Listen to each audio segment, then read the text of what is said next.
remember that thing that everybody on the internet saw where we took one of my friends and told her the truth about Joseph Smith and it flipped her life upside down? How did that impact her and her family? Tune in right now and we're going to talk about it. Going into that interview, I knew I was going to find out things that were not going to make me happy. Leaving the interview, honestly, it was almost an out-of-body experience. I'm like, is this all a joke?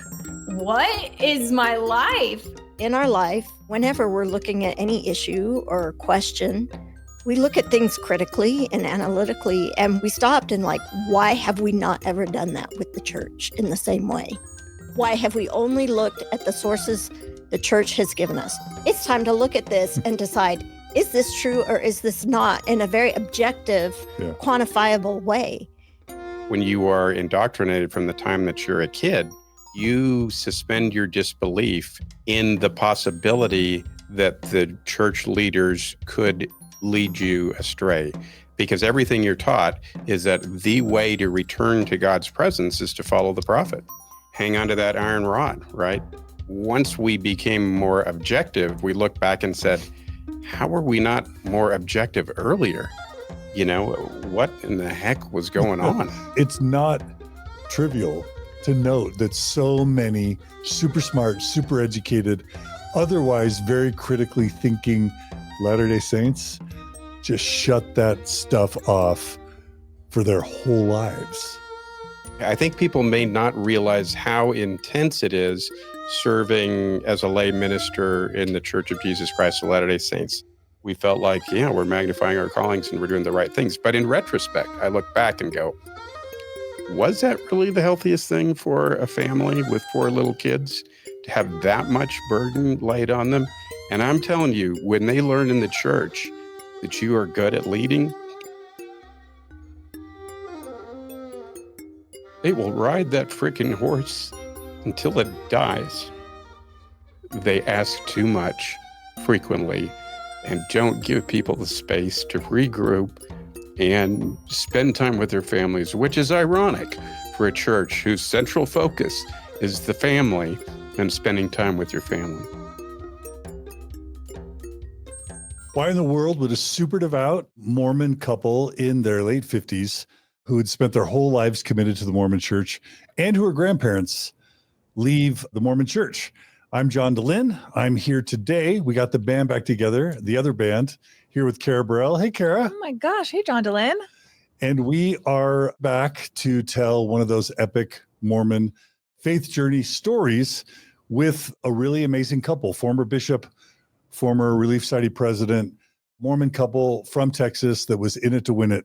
Today we have Christa Rackleff and we have Neal Rackleff. Hi, guys. How are you? Thanks for coming to the studio. Thanks for having us. Very happy to be here. And we also have their daughter, Eve. Hey, Eve. Hey. Thanks for joining us. Here. For the super fans out there, once upon a time, Carah and I interviewed Eve, Carah's friend.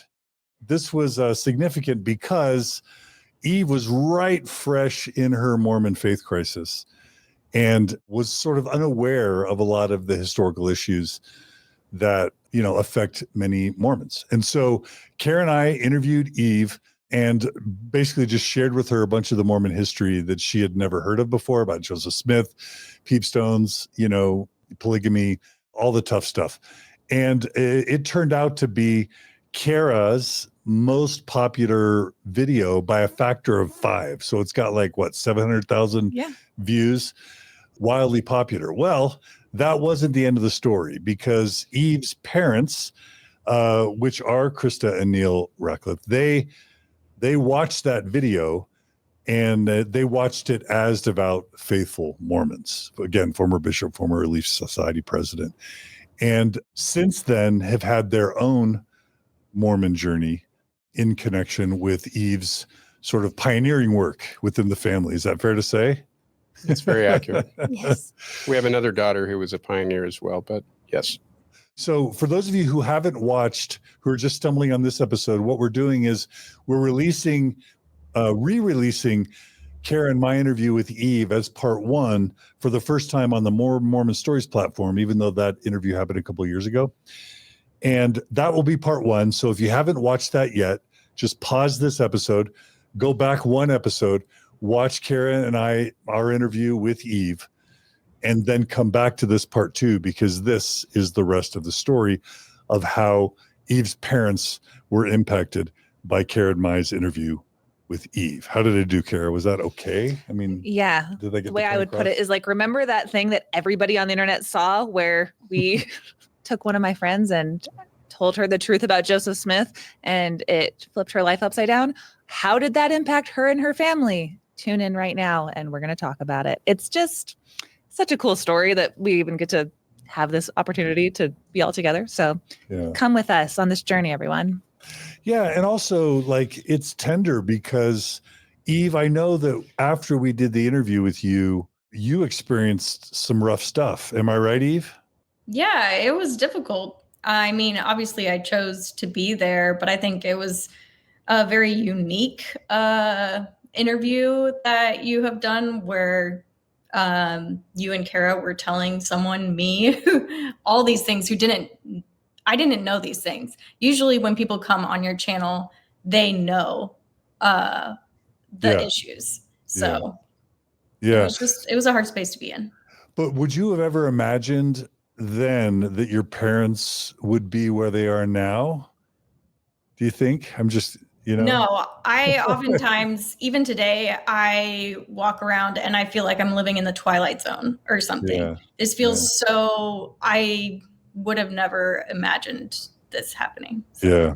Yeah. So anyway, we're super excited. Thanks for being here. Carah, thanks for coming back. I'm so happy to have you as co-host today.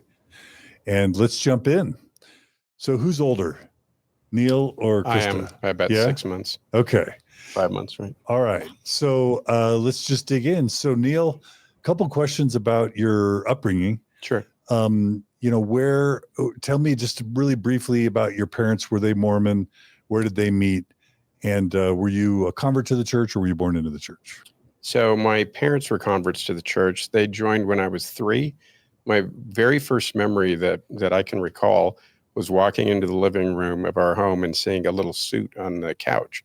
And I was like, what's that for, Mom? And she said, we're going to go to church. And so that was the beginning. So I was effectively born in the church. Where was this? This was Orange County, Southern California. We lived in San Juan Capistrano at the time. Was raised in San Clemente. My parents were Orange County folks. They went to Santa Ana High School. Great parents. I think I had a great family life. And do you know what made them join the church? Like, what was going on in their lives? This would have been the what? Early? It would have been the 60s. I was born in 64. So this was around probably 67. They both had real struggles in their own homes with their own parents. And they were married very young, and they set out to go find the right church to join. And the missionaries knocked on my mom's door one day while my dad was at work, and my mom's a very spiritual person. And she said the Spirit just kind of hit her, and she knew right away that what these guys were saying was true. And they joined the church and were very dedicated to the church from then on. How many total kids did they have? 4, and then one son that they adopted when I was about 18. So where are you in the birth order? Number 2. Okay. And so you were super young when they joined, so you probably don't have a lot of pre-Mormon memories. No, not at all. For all intents and purposes, you were born under the covenant, even though you weren't. Correct. But as far as your memory goes, you were pretty much a born Mormon, right? Yeah. How, in what ways was your family kind of the typical Mormon family versus atypical in your childhood and teen years? They were pretty typical. My parents were pretty devout. We didn't do things on Sunday that you're not supposed to, or by the way my family interpreted the Sabbath day commandment. We were pretty hardcore. Although my parents were pretty chill people, but we were very much into the church. So like scripture study, family prayers. We had family prayer. We didn't do scripture study much, but we did engage in family prayer. And Sunday, regularly. 3 hours of church every Sunday. Yeah. You probably remember when there were 2 Sunday meetings. You're probably old enough to remember.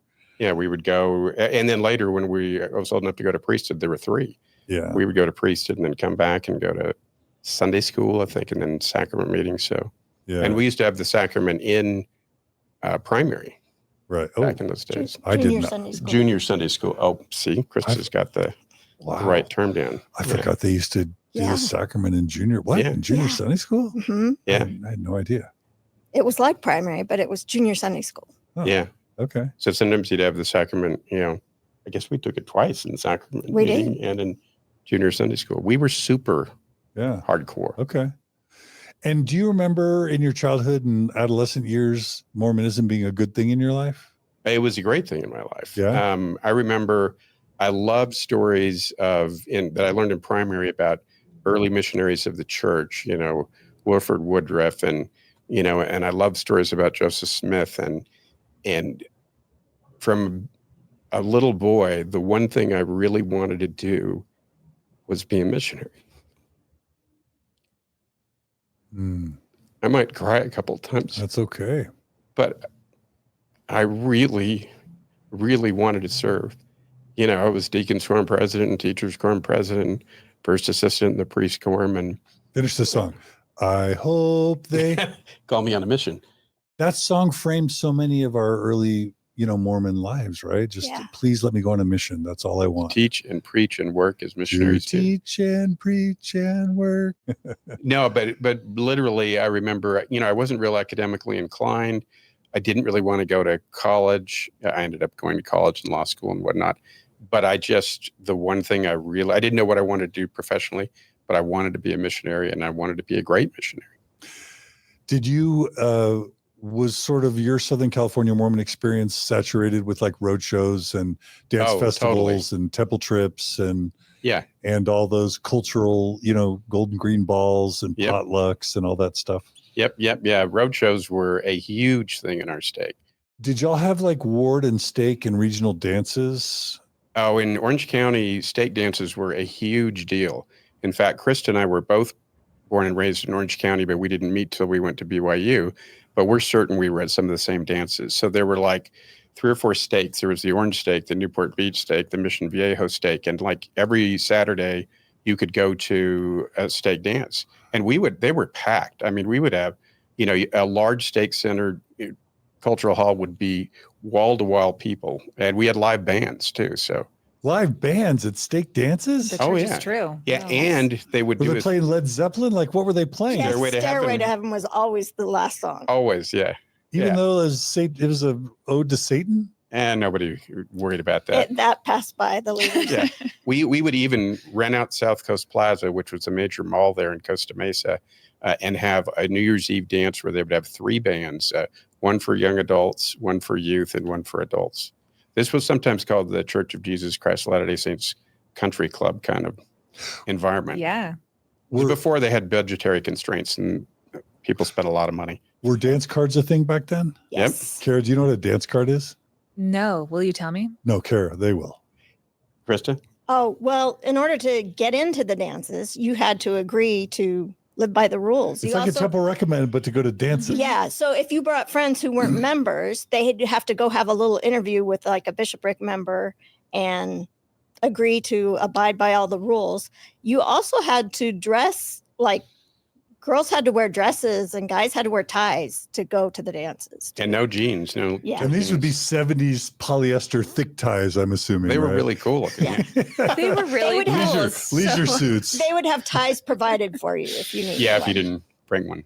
And you were radical if you like snuck in without a tie and you'd be like avoiding the chaperones and so on. Well, I have to ask, what were the top pop or rock bands that would saturate your Southern Cal, stake dance experiences? Do you remember?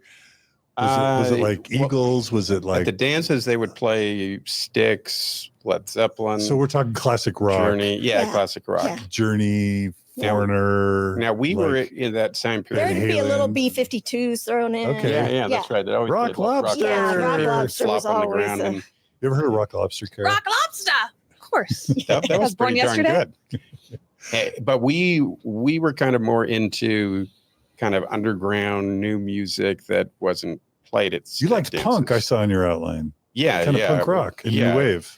When I was about 16, So was that like The Clash or who? saw the Clash, but there was a very thriving Los Angeles hardcore punk scene, And it really was underground then. You didn't have the internet. It was hard to find. Like Black music. Flag and So Black Flag, the Circle Jerks, X, Agent Orange. And so my older brother and me and a couple of friends, we're Mormon kids. We couldn't smoke. We couldn't drink. We couldn't have premarital sex. So we wanted to do, I think we needed a crazy outlet. So we would go to these little dive clubs in, radical parts of LA or in a place called the Cuckoo's Nest in Orange County.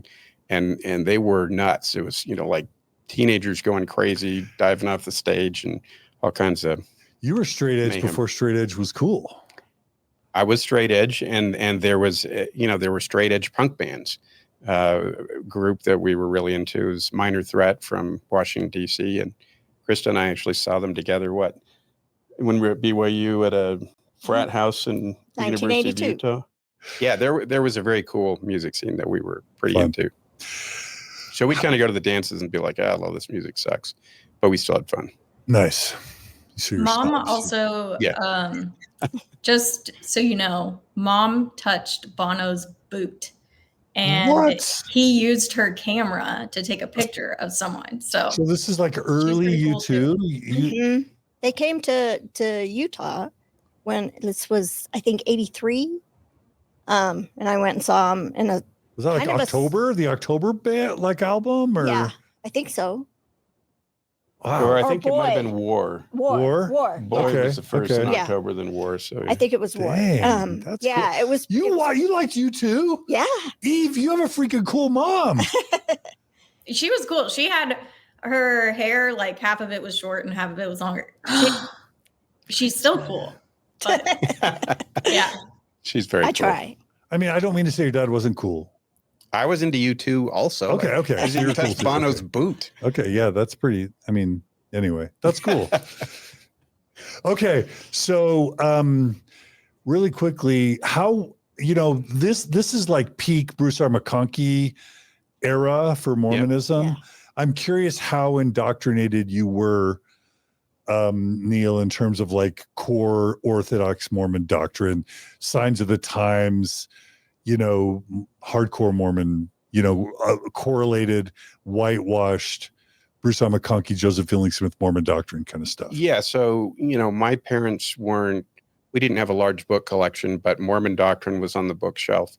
And anytime we were given an assignment to give a talk, I would go to Mormon doctrine and I would study it. I also just liked studying Mormon doctrine to learn about the gospel. I was very curious as a kid. When I think I was 11, I decided that the church had an awful lot of rules.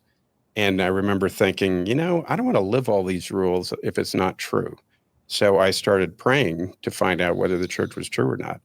And then I had a series of kind of warm feelings. And I went to my mom and I said, Mom, is this the Spirit? And she was, being a convert, she was like, I have a crisis here. So she called a friend and tried to divine whether I was having spiritual problems. It might have been indigestion or something. I don't know. But I had feelings that led me to believe that the church was true. And from that point on, I was devoted and got my patriarchal blessing when I was about 16. And that was very helpful for me. I was not academically inclined. Didn't want to go to college, but there was a line in my patriarchal blessing that said that I counsel you to go to college, and in your particular case, I counsel you to not be satisfied with less than with less than a college degree, which to me implied that I should probably go to graduate school because not less than. I was like, oh, this sucks. I don't want to go to college, and I sure don't want to get a graduate degree. But because of that, I chose to go to college. Yeah, we often talk about kind of the dark side of patriarchal blessings, but sometimes they actually give people focus and direction that's good for them. Oh, it was great for me. Yeah. It was really helpful. Yeah. I loved my time in the church as a youth growing up. And did you have any of those? We often, most of the people we interview have some sort of dark, shame, repentance-based experiences with their bishop as a teenager that kind of seals their guilt, shame, but also their commitment to the church. Did you have any of that type of stuff? I never broke the law of chastity. Oh, yeah. Never. Yeah. Never broke the word of wisdom. I lived the commandments. Yeah. Now, something that did occur to me when I was young was something that was a kind of sexual abuse as a very young kid, which my kids probably don't even know about. And when I was about 9, I remember learning that, oh, you're not supposed to do this, which was something that was done to me. And so I went to my bishop and confessed.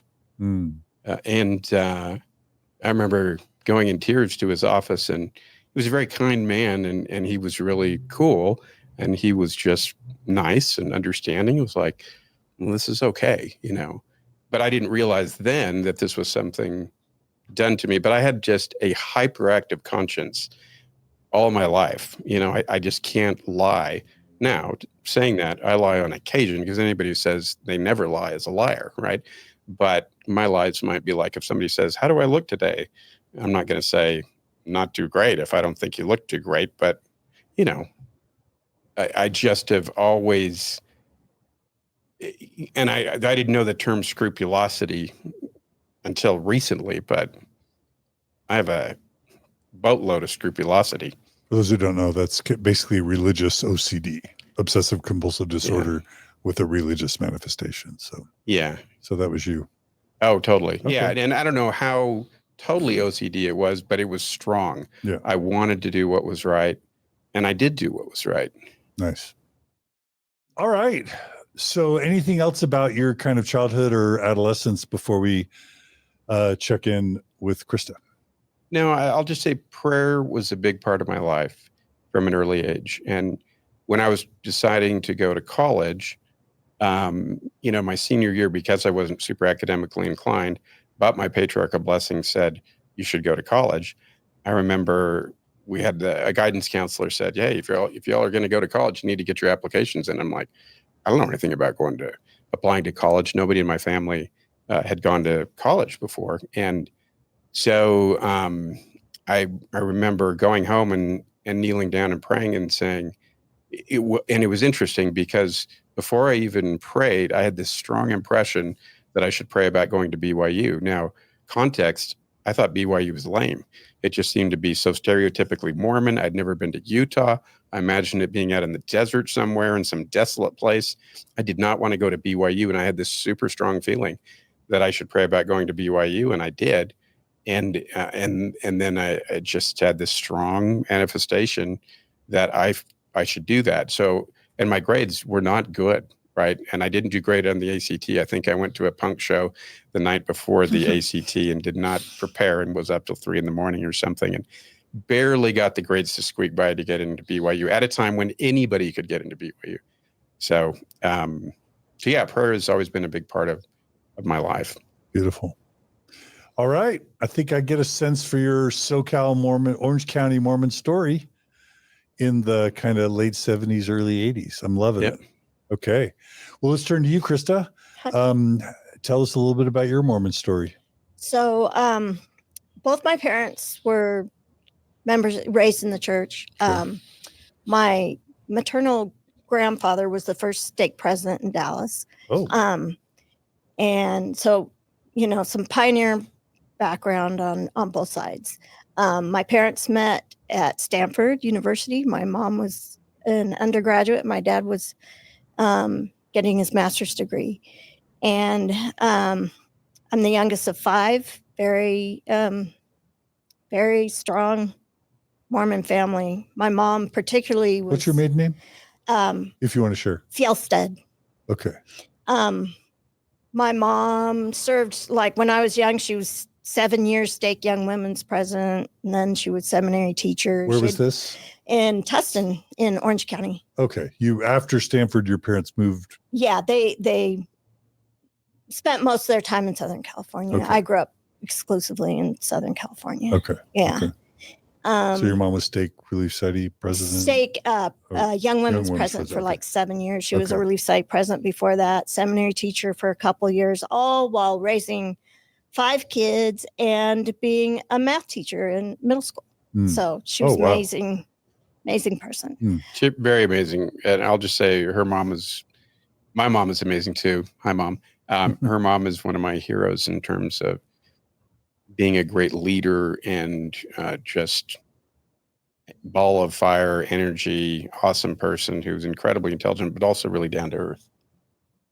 Yeah, grew up, just my mom's mantra to us was always support the program when she talked about like church things. So if there was a road show, if there was a dance festival, if there was seminary, whatever it was, we did it. We did everything. We were super all in. Was the LA Temple built during, your childhood or adolescence by the time you were growing up? Yeah. We would do temple Baptism. trips to baptisms for the dead up at the LA Temple. We would make trips up there. Yeah, we would.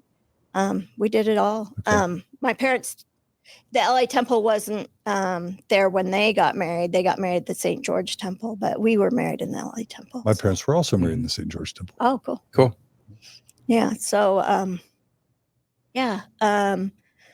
grew up, hung around almost exclusively with Mormon kids because, that's, there were so many of us, and, you're going to stake dances, you're going to seminary, you're doing all these things. That's where my friend base was. So, yeah. What was your testimony development like pre-college? Just for me, it was kind of like you would hear general authorities talk about different types of testimonies. And I felt like mine was kind of that just slow burn of like, just kind of, it was always there, kind of always knowing. I didn't have a lot of strong, like, I do remember praying about the Book of Mormon once when I was in college and feeling, just to get more of a confirmation, but feeling like that was true. I remember in the MTC, I served a mission in Dallas, and I remember a lot of feelings about Joseph Smith and just feeling like, it was the right thing and I was in the right place. What years were you in Dallas? On my mission, that was 85. 86 and 87, Okay. beginning of 86 to middle of 87. Nice. And one thing I would interject is she went to the mission, the area where her grandpa had been the stake president. And he was the stake president for like 16 years. Yeah. And that was a time when the church was much smaller. And so, they had general authorities and apostles and prophets there. And her grandma, who she's named after, was a wonderful person who had this rule that all of her 4 daughters had to graduate from college before they could get married, which is pretty unusual in LDS culture back in the 50s.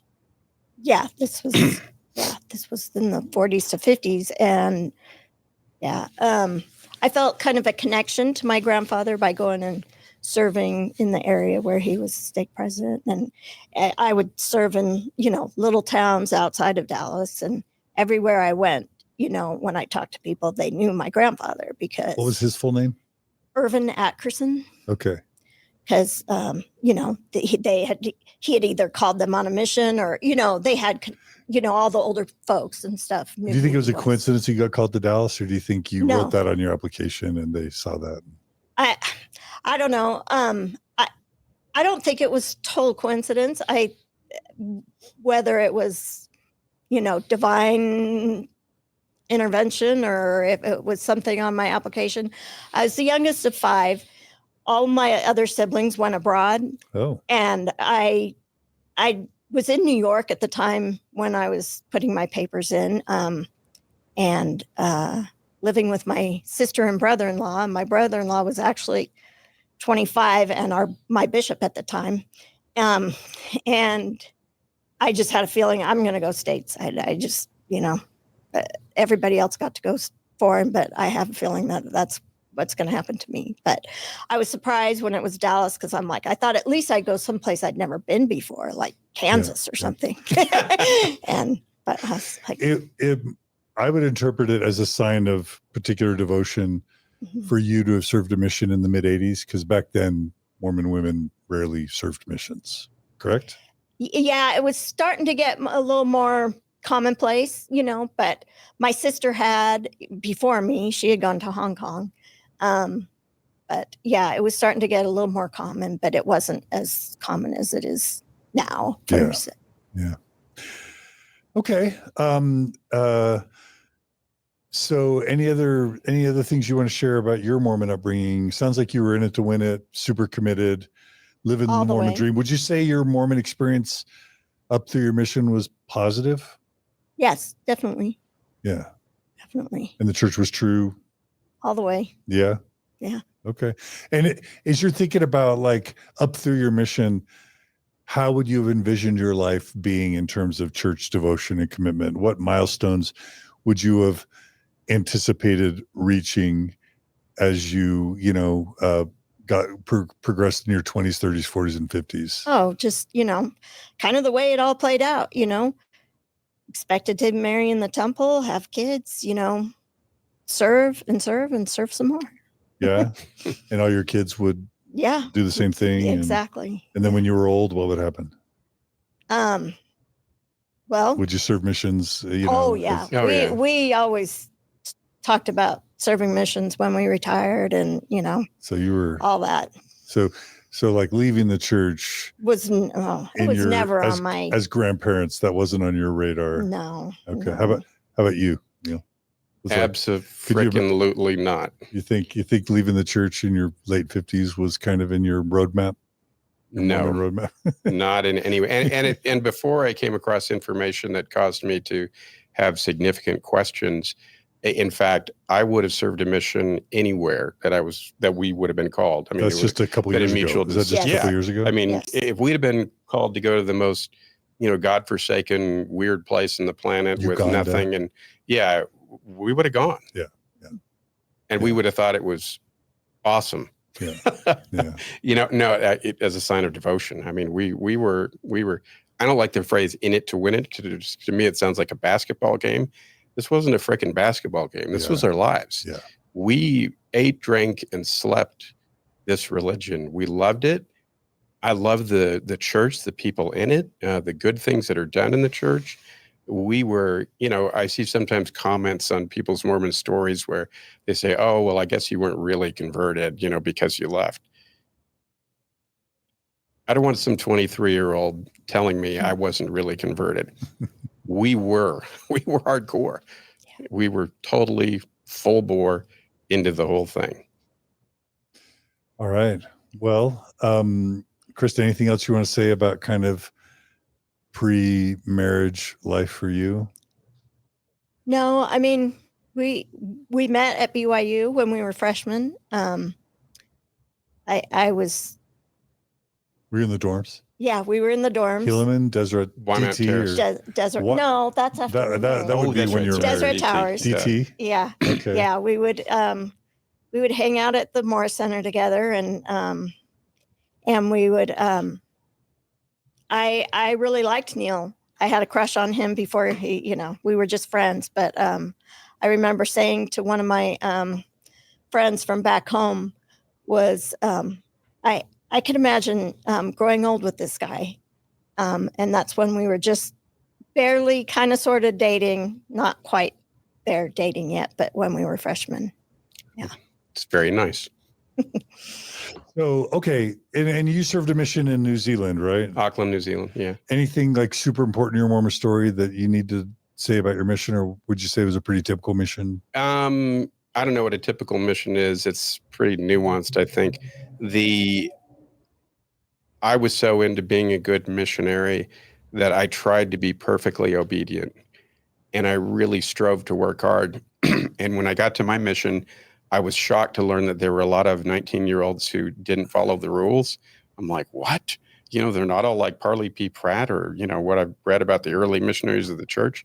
And so I just shut that out and tried to be as obedient as I could. I remember telling my mission president at one point, I said, because I thought my trainer wasn't working as hard as we could. And I was like, can you give me a different companion? Like some psycho guy on the mission that works so hard that nobody wants to be with him? Because that's what I want to do. And that's he's like, who you were. So and he's like, well, Elder Rackleff, are you aware that you guys are teaching more discussions per week than anybody in the mission? I'm like, no.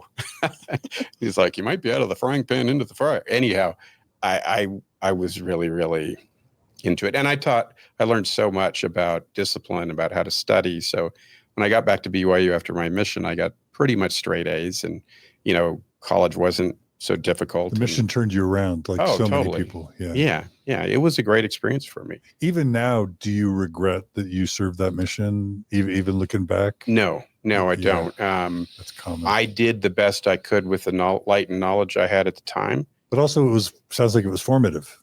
Oh, totally formative. Yeah. One of my mission presidents had been a 2-star general in the Air Force, was an amazing leader.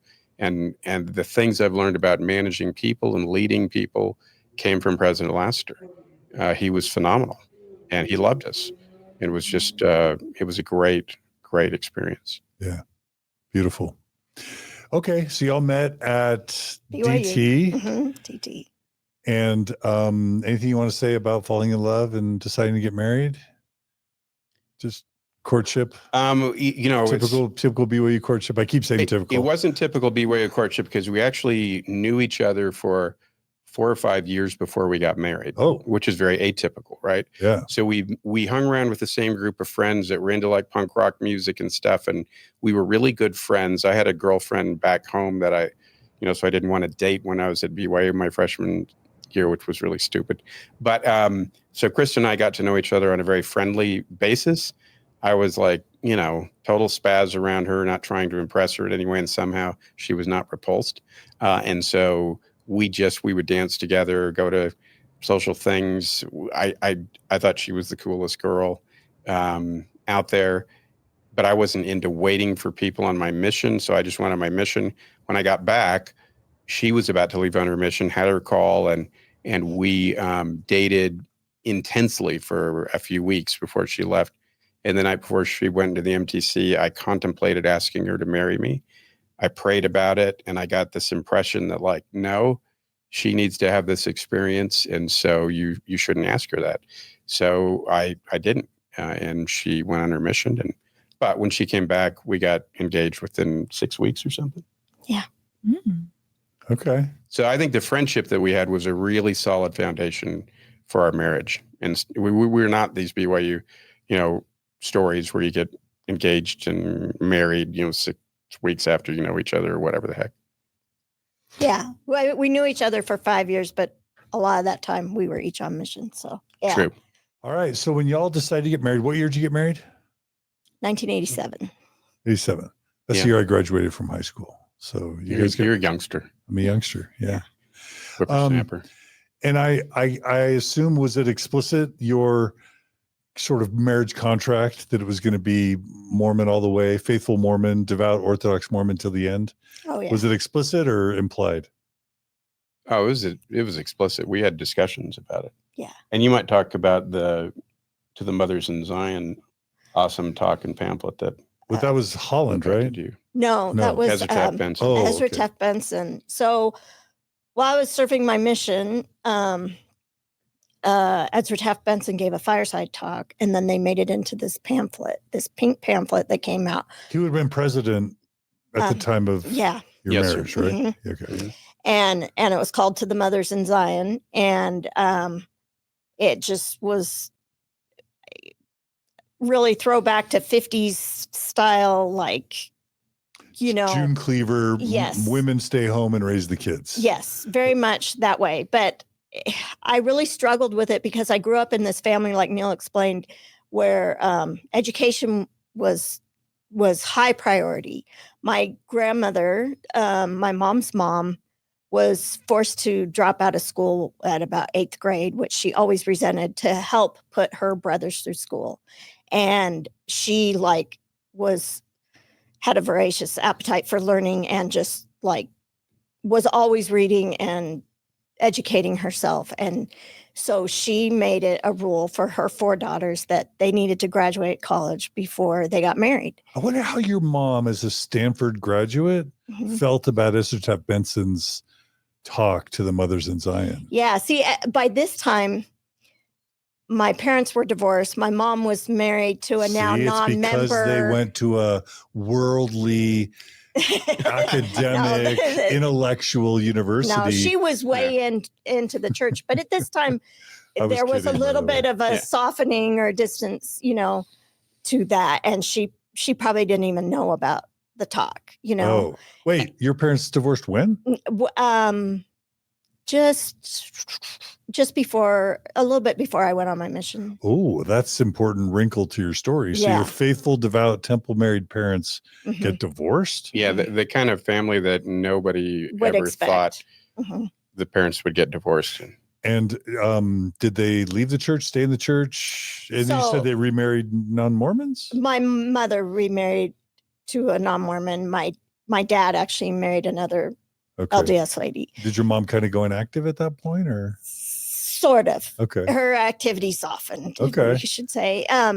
And so I feel like at this point in time on my mission and like through coming back to BYU, my indoctrination became very strong, much stronger than, and it kind of overrode my cultural upbringing of like, education first and do these things. And so I was struggling with this, you got to get your education, as opposed to this message from the church where I felt they kind of tried to walk both lines. They would say like, it's super important for women to get educated, but don't wait to get married and don't wait to have kids. And so I'm reading this pamphlet, listening to this talk and trying to figure out, what am I supposed to do?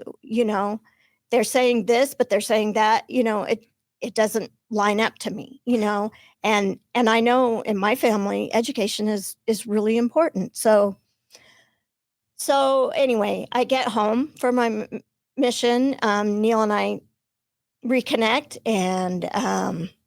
and we get engaged, and when you have this indoctrination, you feel like more than maybe what you've grown up with or what you've been taught by your parents, And so we felt like, no, it's not, we shouldn't wait to get married. We should get married now. That's what the prophet's telling us to do. Don't wait. And not that I regret getting married that young. I mean, marrying Neal is the best decision I ever made in my life. And same with Vice versa. Yeah, I mean, we have a great marriage and just love each other to death, and we've had a wonderful life together. Yeah. Were both your parents able to attend your temple wedding? No. Neither? My dad was. So My your mom, was. see, there's something going on with your mom there. Yeah. Well. Yeah. Yeah. Okay, so y'all get married in 87. Mm-hmm. And how many kids did you end up having? 4. 4 kids? Mm-hmm. And where's Eve in the birth order? She's number 1. Number 1. Eve, you're number 1 in the birth order. I'm number 1 in general. All right. So Eve, let's have you take over here for a second and tell us about your family while you were growing up and how Mormon or not Mormon your family was. Let's hear Eve's perspective on this one. We were completely Mormon. There was Where were you growing up? Mormon part of this. So I was born while my parents were at school. Yeah, so I was born in Provo, and then my parents moved to LA when my dad went to law school at USC, and then when I was 3, we moved to Houston. Wait, you're a Trojan? Well, for grad school. You went to law school at USC? Yeah. That's a pretty good school. Yeah. Was OJ there then? No. No, I'm not that old. Okay. So we were in Houston. Yeah, I grew up in Houston. Wait, which part? Which part? Well, in high school, we moved to Spring. I went to Klein High School. Okay. So kind of northwest-ish a little bit. Mm-hmm. But when I was really young, my dad was the bishop. And I remember that was a very formative thing in my life. And then my grandmother, she was the primary president and the Relief Society president. And yeah, there was just no part of us that wasn't Mormon. And then when I went to high school, my parents specifically moved to an area at Klein High School. There were over 100 members in the high school. We had 2 seminary classes for each grade. And I remember they very specifically moved there so that we could be around a lot of Mormon kids. Yeah. What stake was that? Klein. The Klein stake. Klein And stake. it was very close to the temple. We lived about 3 miles from the Houston temple. Okay. Eve, I'm going to ask you a hard question, and you have to be honest, even though your parents are listening. So there's some Mormon families that just put on the appearance of righteousness, but like behind the scenes, they're a mess. And of course, all families are a mess or imperfect. But like, would you say your family was like indeed living, walking the walk and not just talking the talk in terms of their Mormonism? Or was there a real disparity between how they presented publicly and how you guys lived as a Mormon family? I know it's a bold question, but I'm asking it.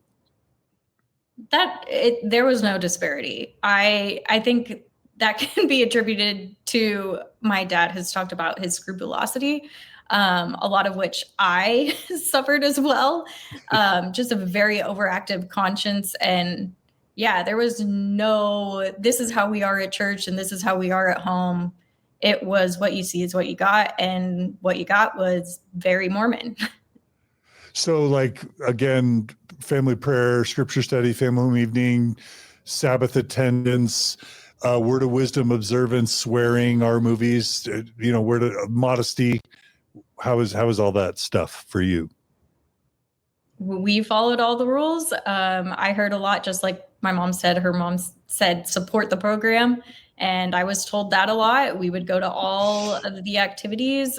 There was a time when my parents didn't drink caffeine for a little bit. They were like, we're not doing caffeinated beverages. So like even Coke or Dr. Pepper was a no-no?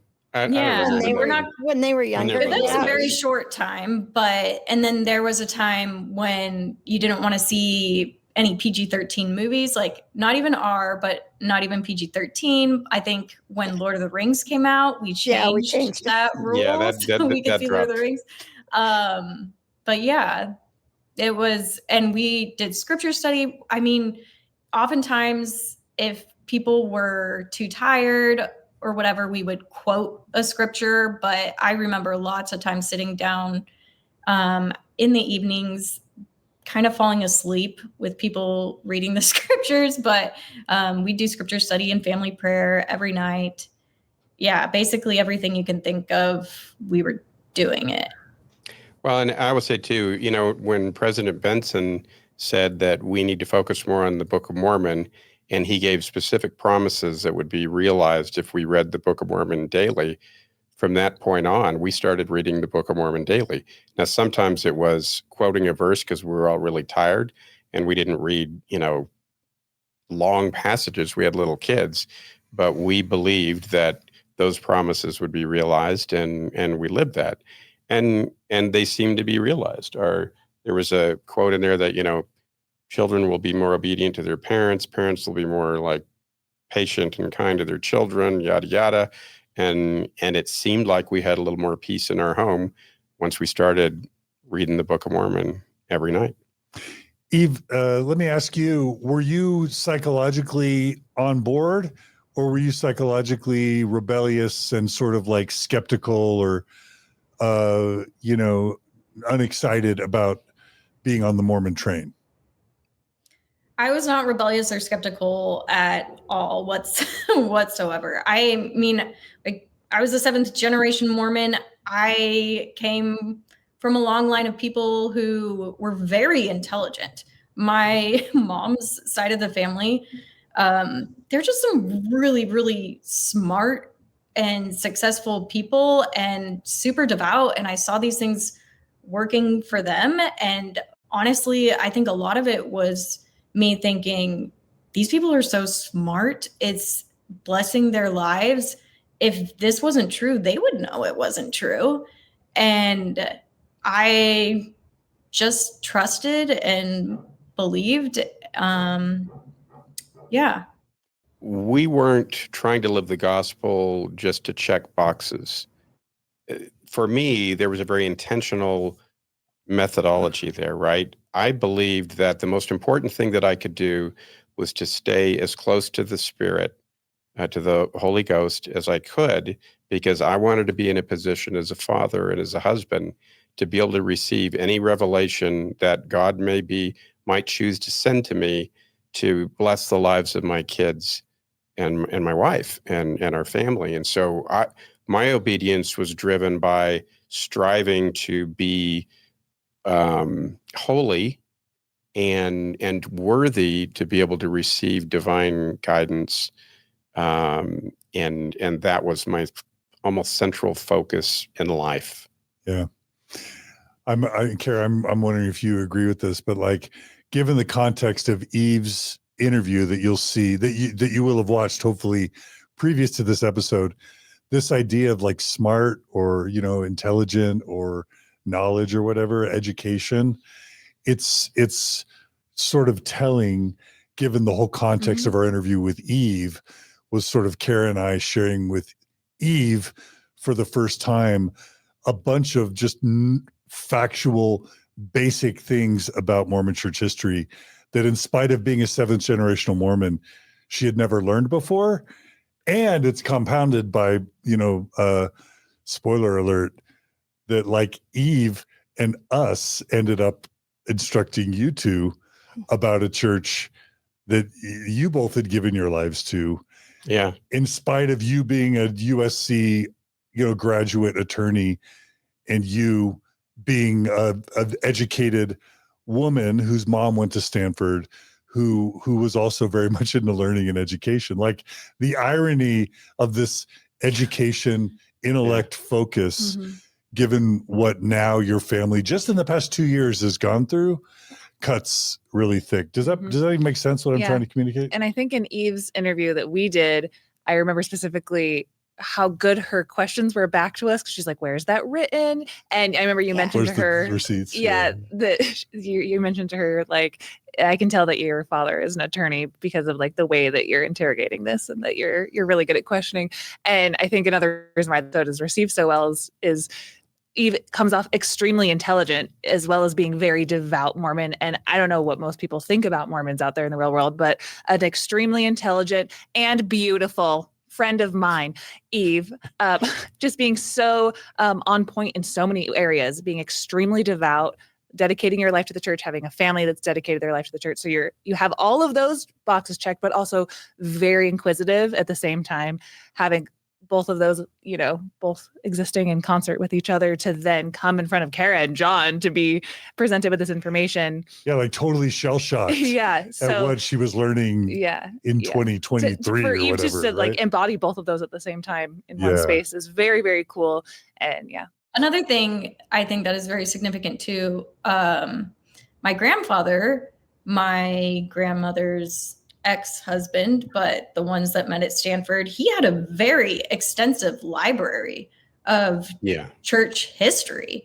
And so, yes, all these people are so intelligent, like very, my uncles are very prominent masters in their fields of science. Like, there's just a lot of intelligence going on. And I knew, like, my grandfather had this extensive church library. I believe he donated some of it to BYU. Like, why wasn't this something they were talking about? All that intellect, all those books, but like, how does the understanding not get obtained and passed down is like one of the great mysteries of modern Mormonism, right?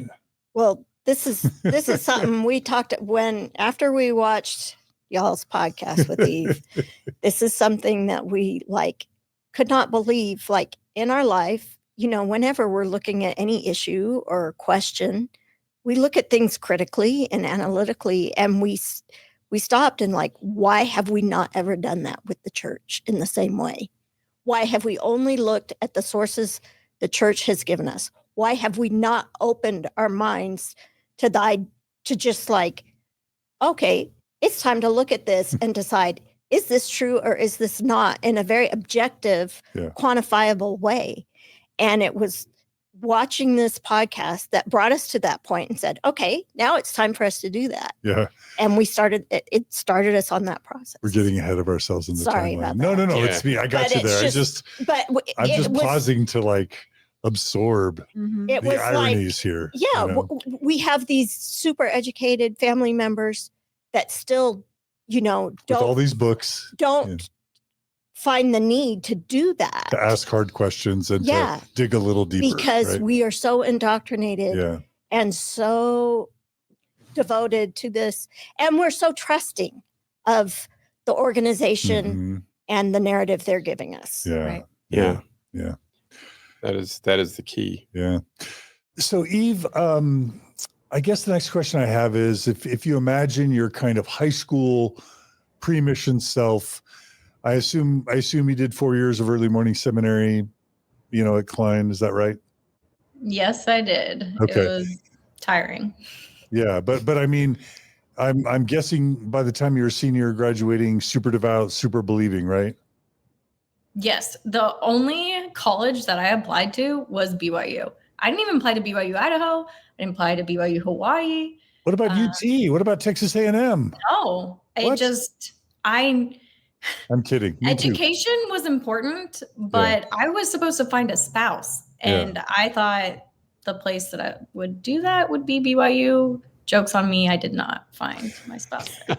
So I guess I wanted to ask, like, in a million years, if you're channeling your graduating Mormon high school self, could you have ever imagined that you would be leading your family out of the church?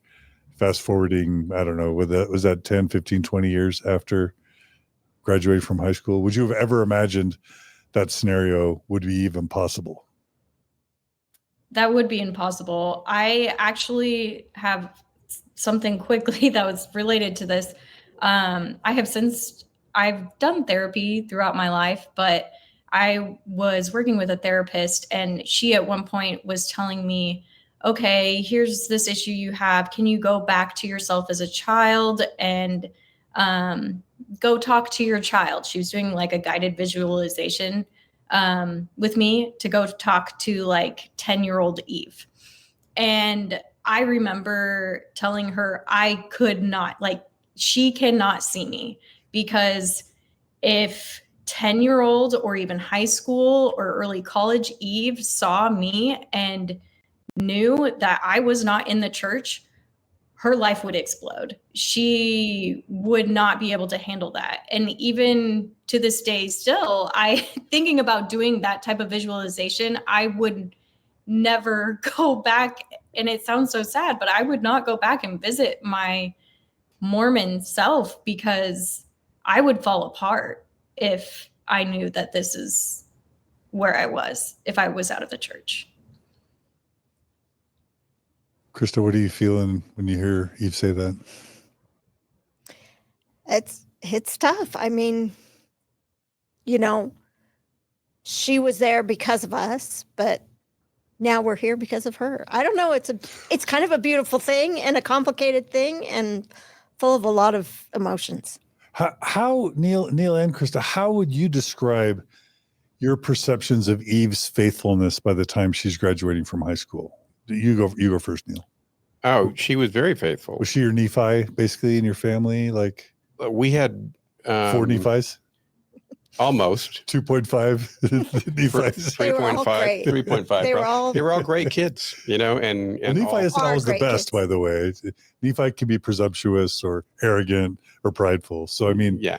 Anyway. No, all of our kids were wonderful kids, never gave us any serious problems. We didn't have a big divide amongst the kids, like, oh, here's the crazy ones, and here's the ones that are come of the line doing the Mormon thing. But today's all about Eve.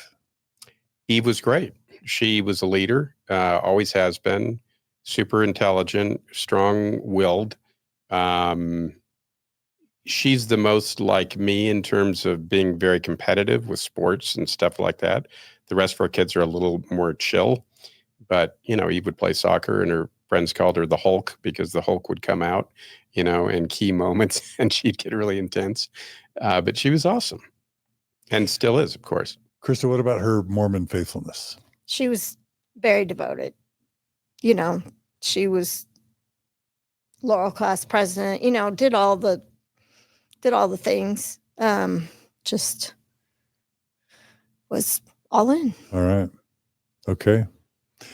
So Eve, I'm curious what made you decide to serve a mission, and what year did you graduate from high school? Did you go immediately to BYU? Remind us about just your path that way. Yeah, I graduated from high school in 2007, and luckily I got into BYU since I didn't apply anywhere else. And I did go immediately to BYU. But it wasn't until I was 23 that I decided to serve a mission. And that was I had put in my papers. And then that general conference is when they changed the mission age to be younger for women, and I almost didn't go because I already felt old because the women were going to be 21 and I was 23. And I actually turned 24 in the MTC. But Weren't the women going to be 19? Well, yes. What I'm saying, I already felt old with the women being 21 and me being 23. Now and the then women were going to be 19. They changed it to 19-year-olds, and I almost rescinded my papers, but I decided that change meant we just needed more people, and even though I was a little bit older, I could still be one of those missionaries. So I went. And that's where you met Carah. Were you nannying in Malibu at the time? Yeah, I was living my dream life in LA. So me and Aaron were living in Santa Monica and 11th Street when Sister Rackleff knocked on my door, and other sister missionaries and other elders had come to my door before, but I had never taken any under my wing as much as I did Eve. I was like, what's your major, BYU? Outdoor rec? I like you. Get in here. Let's be new best friends. That's how it went. And what type of missionary was Eve? To be honest, all missionaries are a little high strung and scrupulous. And that's also the sense I got from Eve. And I was like, come in my house. Let me feed you. Just relax a little bit. You're at the Burrell's place. Let's just have a little fun. You don't need to worry about anything. Take a load off, and anything you need, just let me know. You want me to help you teach lessons? You need to ride somewhere? How can I help you have a more happy mission and serve the people with you that are in our ward and stuff? So we just had like a fun little partnership where anywhere the missionaries went, I just wanted to help them be successful in what they did. And Eve, what did you think of a young married couple, Burrell couple with what, kids? Don't hold back. Yeah. I looked up to her so much, and it was a very comforting space for me. I was older. We're the same age, Carah and I. We're like, oh, wow, a few weeks apart. Yeah. And so she was my same age. I actually was in that area for 9 months of my mission. And so I was at Carah's house all the time. I looked up to her a lot. I really admired her testimony of Jesus. She was really hardcore Jesus freak phase during that time. And she would go on lessons with us. We had a very special relationship at that time. She would make us like little pictures for our planners. She would draw planner covers for me and my companion. She drew a picture of me and my companion that I still have. She made us quilts for Christmas.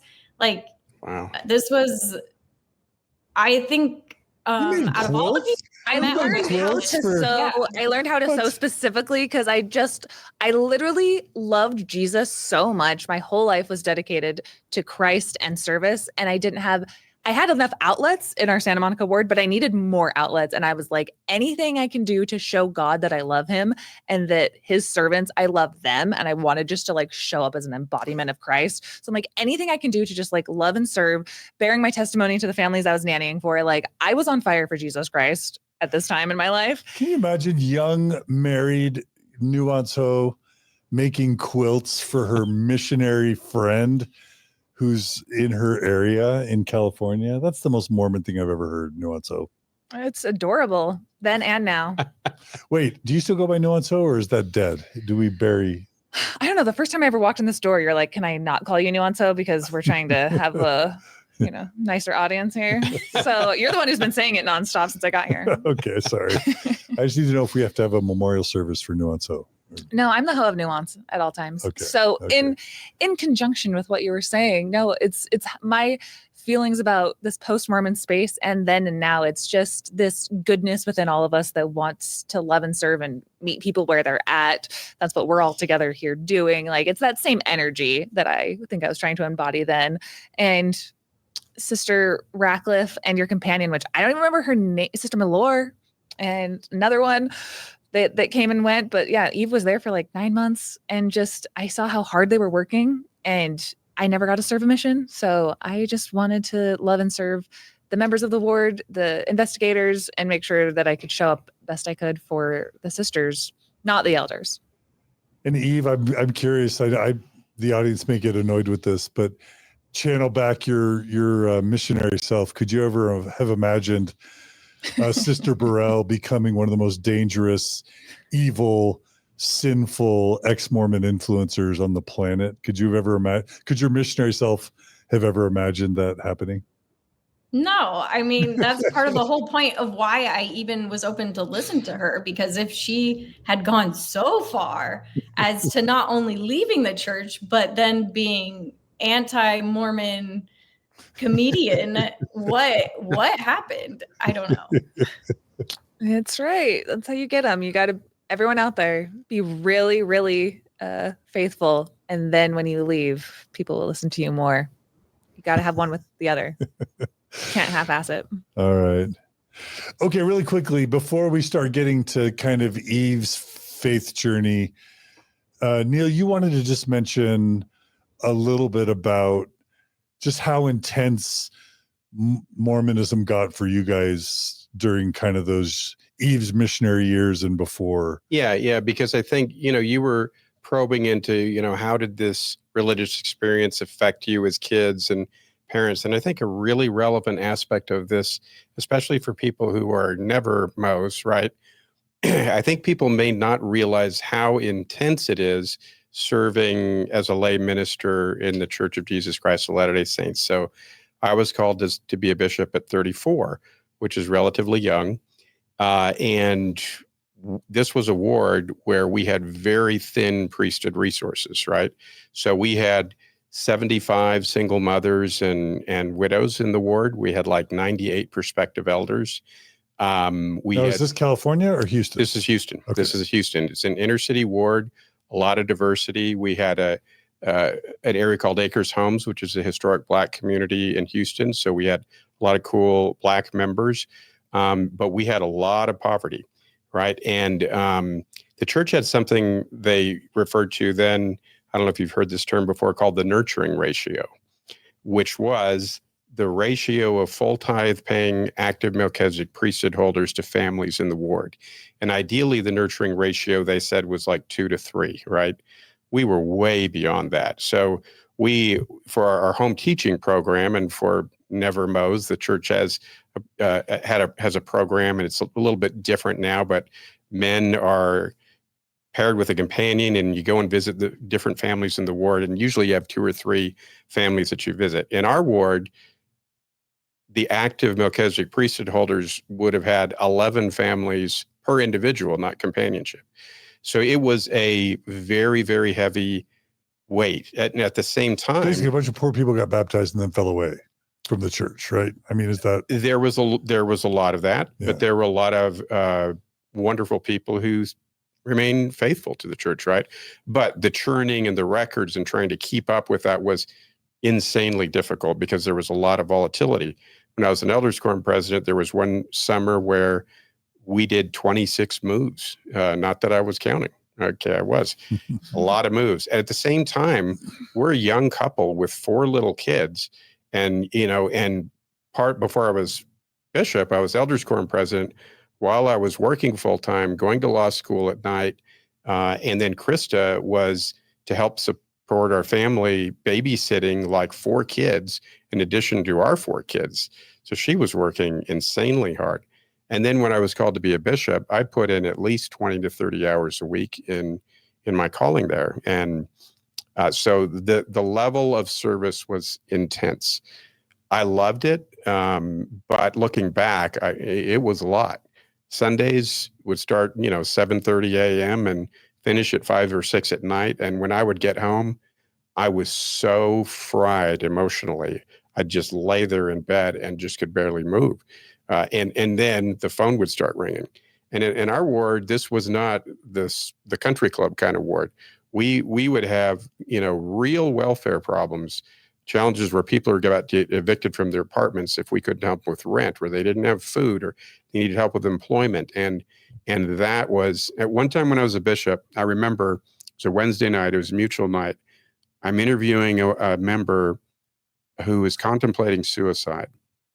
And people keep banging on the door wanting me to answer different questions. It was the combined youth activity, and the priest quorum was responsible for it. And the young man who was supposed to be running it didn't show up. So I get called out of this interview to go and take care of the chaos that's going on in the youth program. In the midst of that, a lady walks in off the street and goes, "Hey, I heard you can pay people's mortgages if they need help with their mortgage payment." And I'm like, maybe, we did end up helping her. Why do I do that? I'm like, well, go sit by my office and take a number, right? And so I go back to help the person who's struggling here. I think for people who listen to your show, and I love the show, but there's so much negative comments about bishops and bad experiences people have had with bishops. It bugs me a little bit, because I think for every one of those, there are thousands of really good people that are working their butts off and trying to help and helping, right? Yeah. So that's fair. It puts, in retrospect, I wish I had more time with my family in many of those years where I was serving so many hours in the church. Okay. So part of why you wanted to make sure and tell that part was, I would say, number one, to show how committed and devoted you guys were to the church. That's part of it. But also to give another side to the positive service aspects and compassionate aspects of being a Mormon bishop. Yeah. And also for people to understand how much strain there is on members in a system where it's all a lay clergy. Yeah. And you're given heavy responsibilities sometimes at a relatively young age. So we were talking about all the positives of the church, and I loved my service as bishop, but boy, it took a lot of time away from my own kids. Yeah. A lot. And Christa, I was going to say, what's it like to have him trying to build his career and then also now serving 20 hours a week as bishop, and then you've got 4 young kids and you probably have your own callings. Like, what was that like for you to be a stay-at-home mom in that type of context? It was a lot, but frankly, like being in the church, you feel like I'm doing it. You get a lot of this reinforcement of like, you must be on the right path, because look, you're doing all these things that are hard and that, that make you special. Yeah. Kind of, we can do hard things kind of vibes, right? Totally. Yeah. Like when he got called to be bishop, and our youngest was not even 1 yet, and Eve was 9, and one of the members of the ward came up to me and said, "How are you going to do that? Like, how are you going to be the mother of the ward?" I hated that. I'm like 34 years old. I'm not the mother of the ward. Like, how are you going to handle that? And I was offended. Like, I can do this. We're Mormons. Yeah. This is what we do. Yeah, I'm a Mormon woman. I can do this. Yeah. Yeah. If somebody said that to me, I'd be like, righteous, honestly. Yeah, that makes sense. How am I going to do it? But for the Rackelleffs, you guys got it.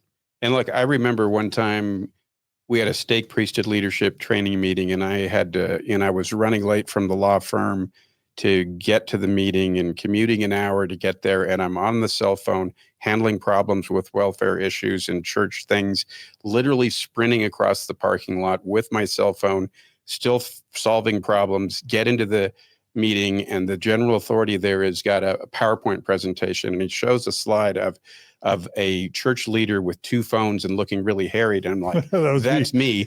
And then he has the freaking unmitigated audacity to show another slide that showed a bishop just looking serene and calm. And he said, "This is the way you're supposed to look." Oh, and it was the only time I left a church meeting mad. I was like, "Are you freaking kidding me? I am killing myself to do the right thing. And you're telling me I need to be like perfectly zen and peaceful?" Yeah. I was not stoked. I was not stoked with that. It was hard. Yeah. It was very, very hard. And it was kind of like, I felt if my car was a body, it was like driving at 120 miles an hour for years with how intensely we served.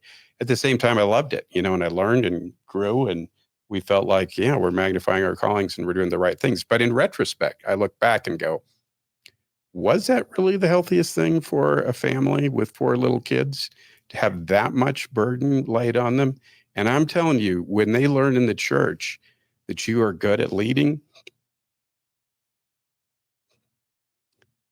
they will ride that freaking horse until it dies. And I think they ask too much frequently and don't give people the space to regroup and spend time with their families, which is ironic for a church whose central focus is the family and spending time with your family. So bittersweet feelings about those years. I love the people in our wards, love the people that we served. I was grateful for those opportunities, but boy, it was a lot. Yeah. Mm-hmm. And it impacted our family. Powerful. Thank you for sharing. Eve, I'm curious. I remember a kid in my youth program growing up feeling a lot of resentment that she never got to see her dad. How did you feel seeing your parents effectively run ragged in the Mormon paradigm? Or were you just so busy being the She-Hulk in soccer that you never even noticed how ragged they were running at times in their Mormon existence? I was just really proud of them. And I thought, look how I really admired their service to people, because that was what it was about to me too, is like giving of yourself to others as you were taught Christ would. And it was hard sometimes not having my dad around as much, but for all of that, I still feel like we had a really good relationship with him, and I never felt neglected by the lack of his presence. He was very good at connecting with us when he had time with us. And I wish it hadn't been as hard for them, because I am in my 30s now, and I look back and I think of all that my parents were doing, and there is no way in hell I would ever be able to do all of that. So it hurts me to know how difficult it was. But at the time, I was just really proud of them and happy to be sacrificing time with my dad so that he could serve other people. You're still feeling emotional, Bishop.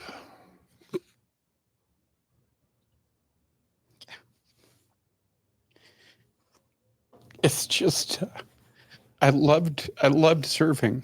I loved the people.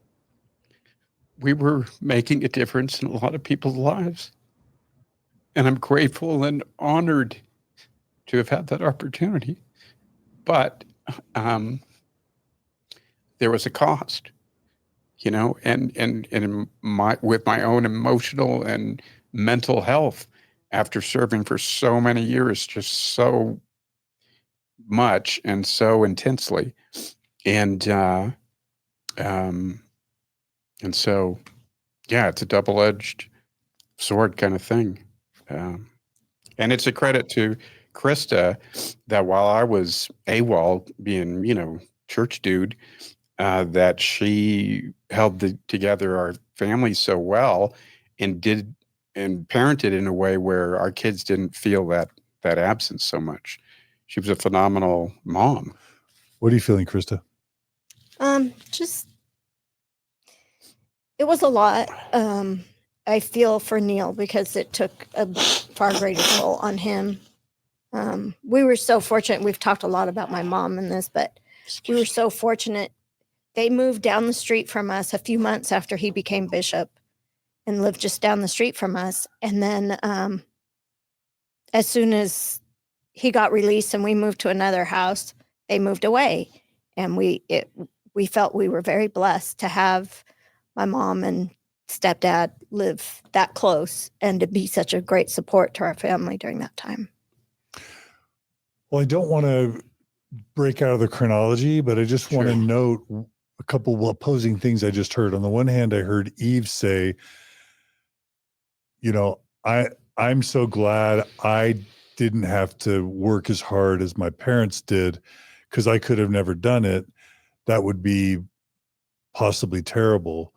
But then I'm thinking and feeling on the flip side, isn't that the coolest part about old school Mormonism is they asked us like pioneers. It's that pioneer spirit. They ask us to do hard, if not impossible things. And not only do we rise to the occasion, but we excel and thrive. And it makes us the smart, hardworking, honest, high integrity people that we often are, with great families. And so I don't look at you guys and say, woe is you. I think, yeah, you guys did the Mormon thing and you turned out awesome because of it. And yet I'm hearing Eve say, oh man, I'm so glad I never had to do what my parents did, even though your awesomeness created Eve, who's awesome. So I'm just noticing that paradox. Yeah. Is it bad that you guys went through? And again, I want to save the answers to this till the end. Sure. But in my mind, I'm asking myself, is it bad that Eve's parents were put through all that when it created Eve and 3 other awesome kids and a cool family and great people? Was that bad, or was it awesome? And was that the best part about Mormonism? And then is Eve going to have a better life because she isn't doing those things? Or is Eve going to have a less cool life because she wasn't held to that high standard? And so, it's going to be sort of this Jonathan Haidt level.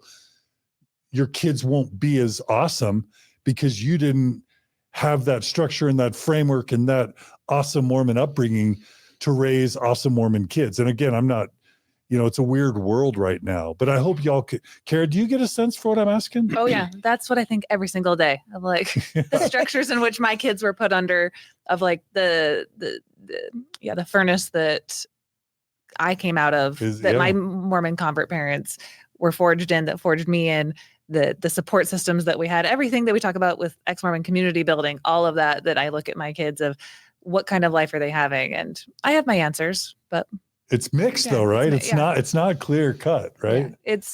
It's all about the journey though, of like, we can't control a lot of these circumstances. That's right. So for sure. I can't control where I was plopped out.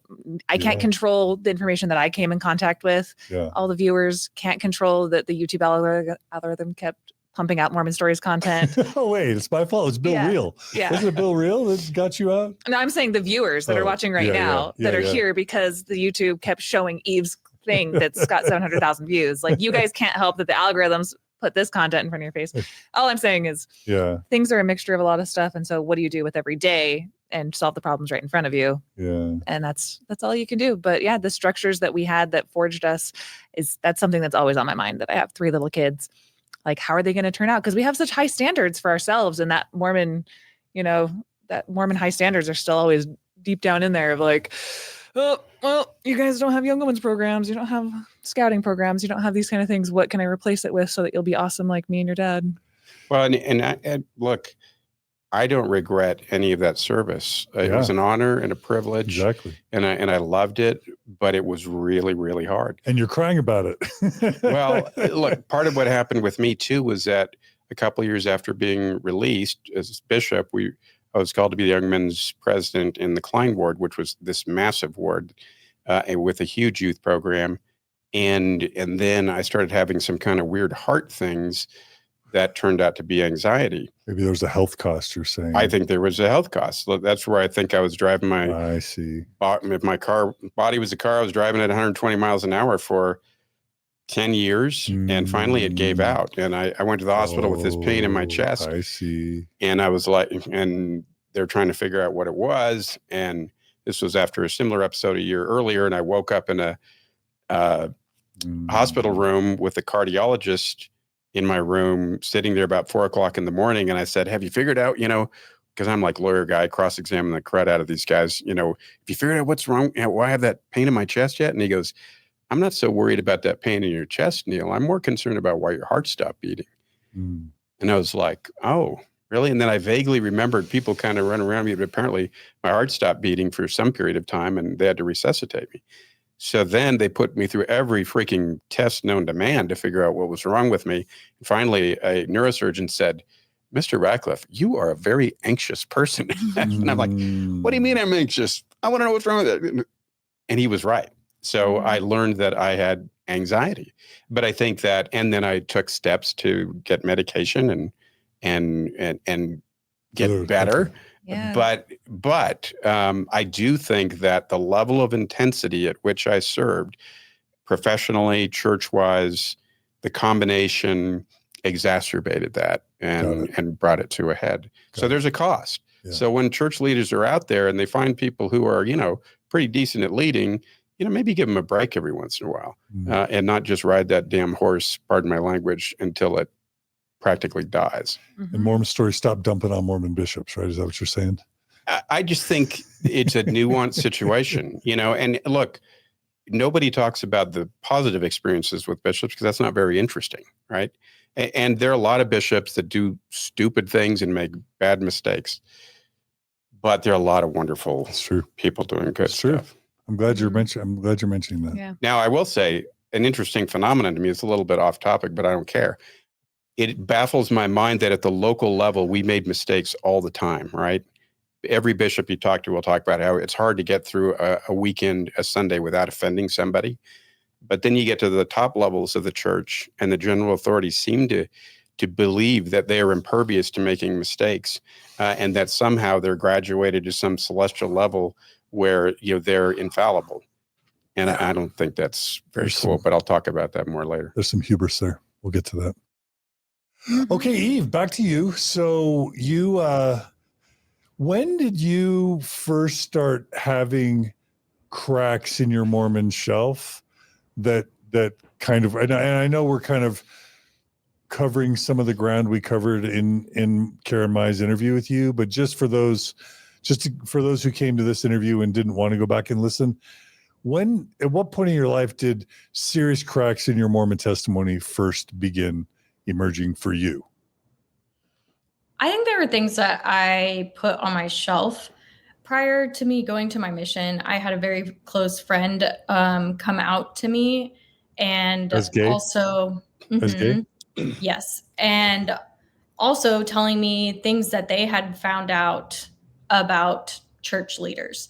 I can't remember the specifics of what she was telling me because I shut her down so quickly. I wanted to empathize with her and the experience she was going through, but I also was unwilling to listen to any anti-ex-Mormon things because, there was even the temple recommend question that asks if you listen to any of that or support that. And I was so scared of those things. And so while I tried to be as empathetic with my friend as I could, I shut down because I wasn't mentally in a space that would allow me to be open to considering those things. And that's something that I deeply regret. And so that happened before my mission. And then on my mission, I had come to a conclusion where I just wasn't as worried if people became less active. And I think slowly, over the 10 years, I just got further and further away from the belief that the church was the only way people could make it back to God or be with their family forever. I was still very in a mind that somehow God would help them accept the truth in whatever way, but I was becoming less worried with all the rules, a little less scrupulous. And then right before COVID, my sister also came out. And again, as what? As bi. And so there was that experience, and I had some conversations with her, and I just saw. Had she been married? No. She was engaged for a short time to a woman, and she was living. So during COVID, me and my husband ended up at my parents' house in Austin because my parents were supposed to go live in the Virgin Islands for a little bit, but then COVID happened and they didn't. And so me and my husband were supposed to watch their house while they were gone. And then my sister had been an au pair in Spain, and she very quickly came back. And so during the pandemic, we were all in the same house together, and I was pregnant. and then my sister's fiance came and lived with us for a little while.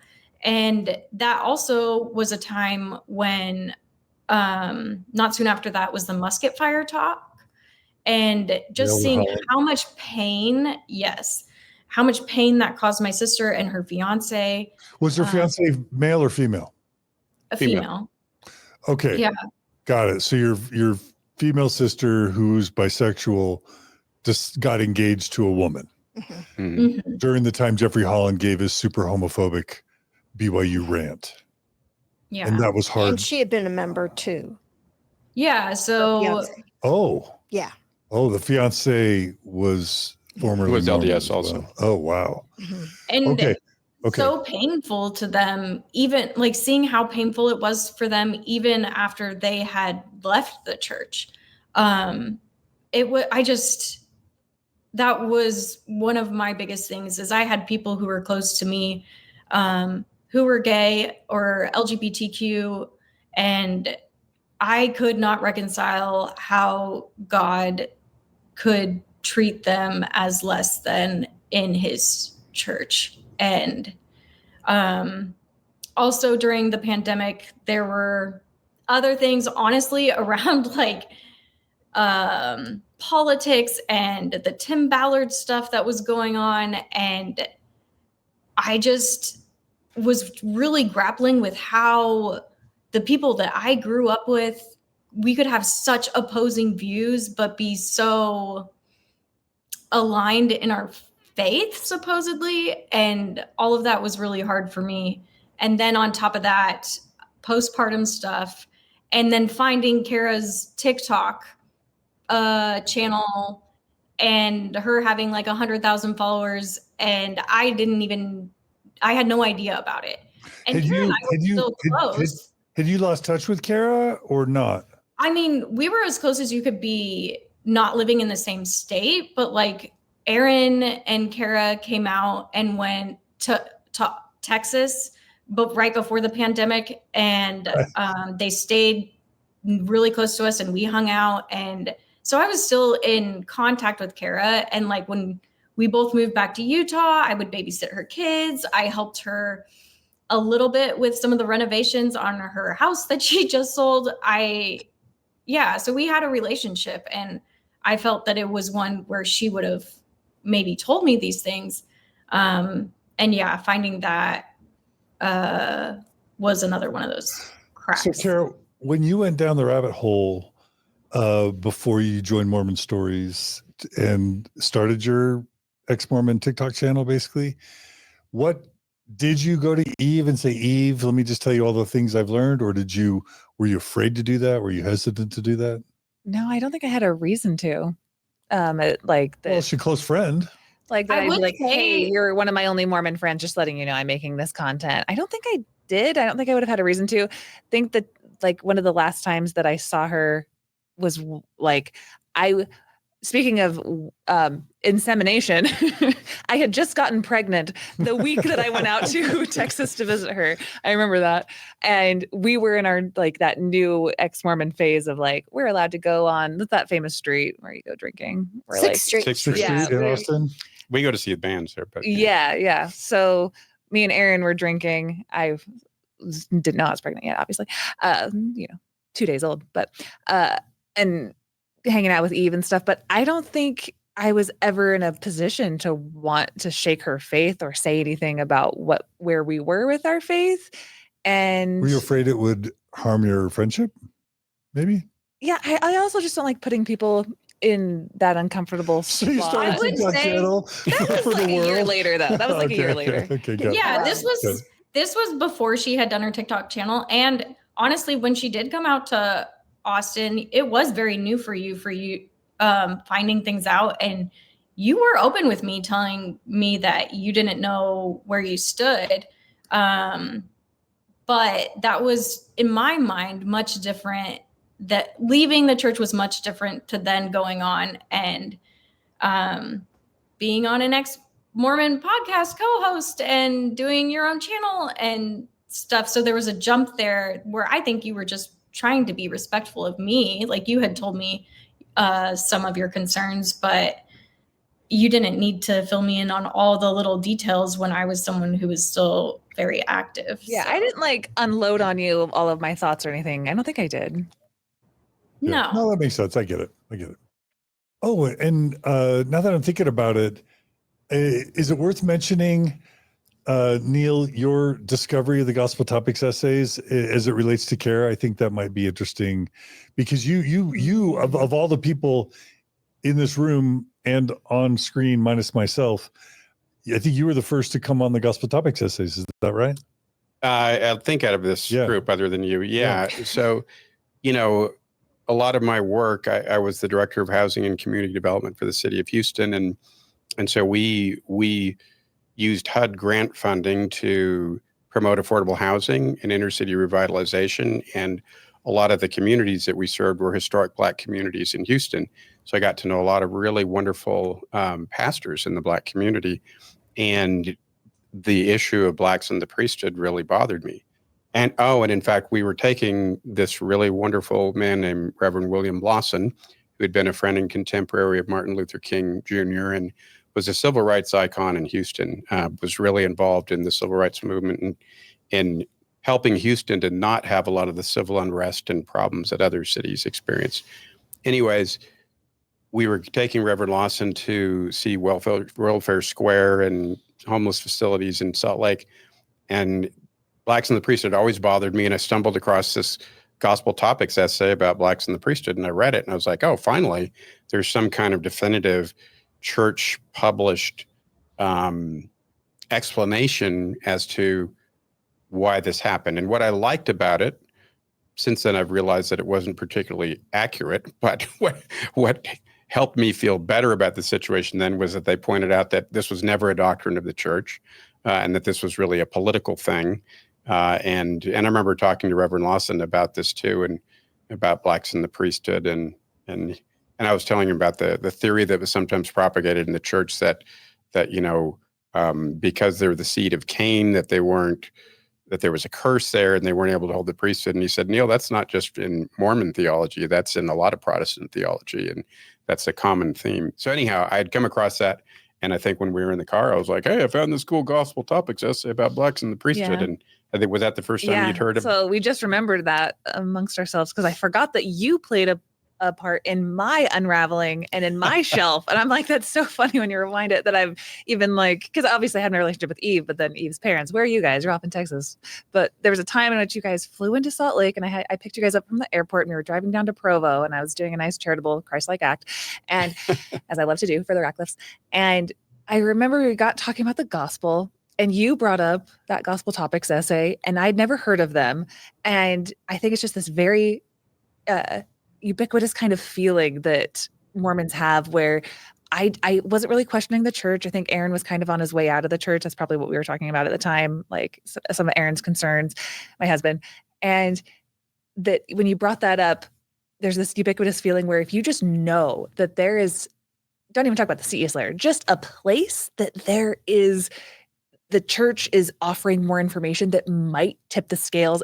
It could tip the scales for you to be more faithful. But I just remember thinking when you told me about that and what was in there, that I was like, I do not need to know one more thing about this church or I will lose my faith. And I remember now that I look back and I think about when you were talking about that, my thought process was, if I read that, I will lose my faith and leave the church. Oh, really? It would just knowing anything, because I knew it wasn't going to be faith promoting. I knew I was going to see something seedy, gaslighty. I was like, I need to know less about the church at this point than more, because, they're written for people who want to have like a faithful perspective to dive in. It has to have some kind of offering from the church about Blacks in the priesthood. But from my perspective, I was like, I need to know less things. And Neal, honestly, I'm surprised a little bit, going back to this theme of like how educated and intelligent everyone is in your respective families. Right.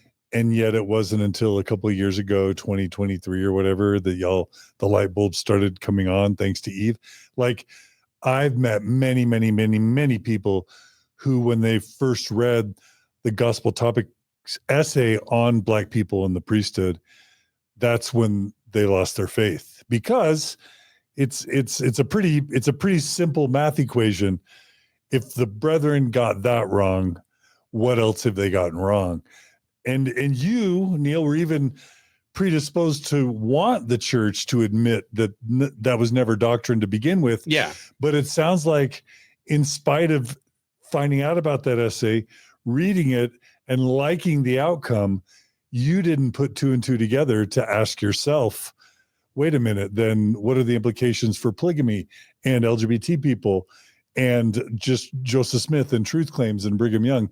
Sounds like that in your USC graduate lawyer brain, that those questions never occurred to you, it's kind of telling, right? Well, I mean, Samuel Taylor Coleridge talked about the willing suspension of disbelief that's necessary to enjoy art and to get into things. And I think what happens when you are indoctrinated from the time that you're a kid, that you suspend your disbelief in the possibility that the church leaders could lead you astray, because everything you're taught is that the way to return to God's presence is to follow the prophet, hang on to that iron rod, right?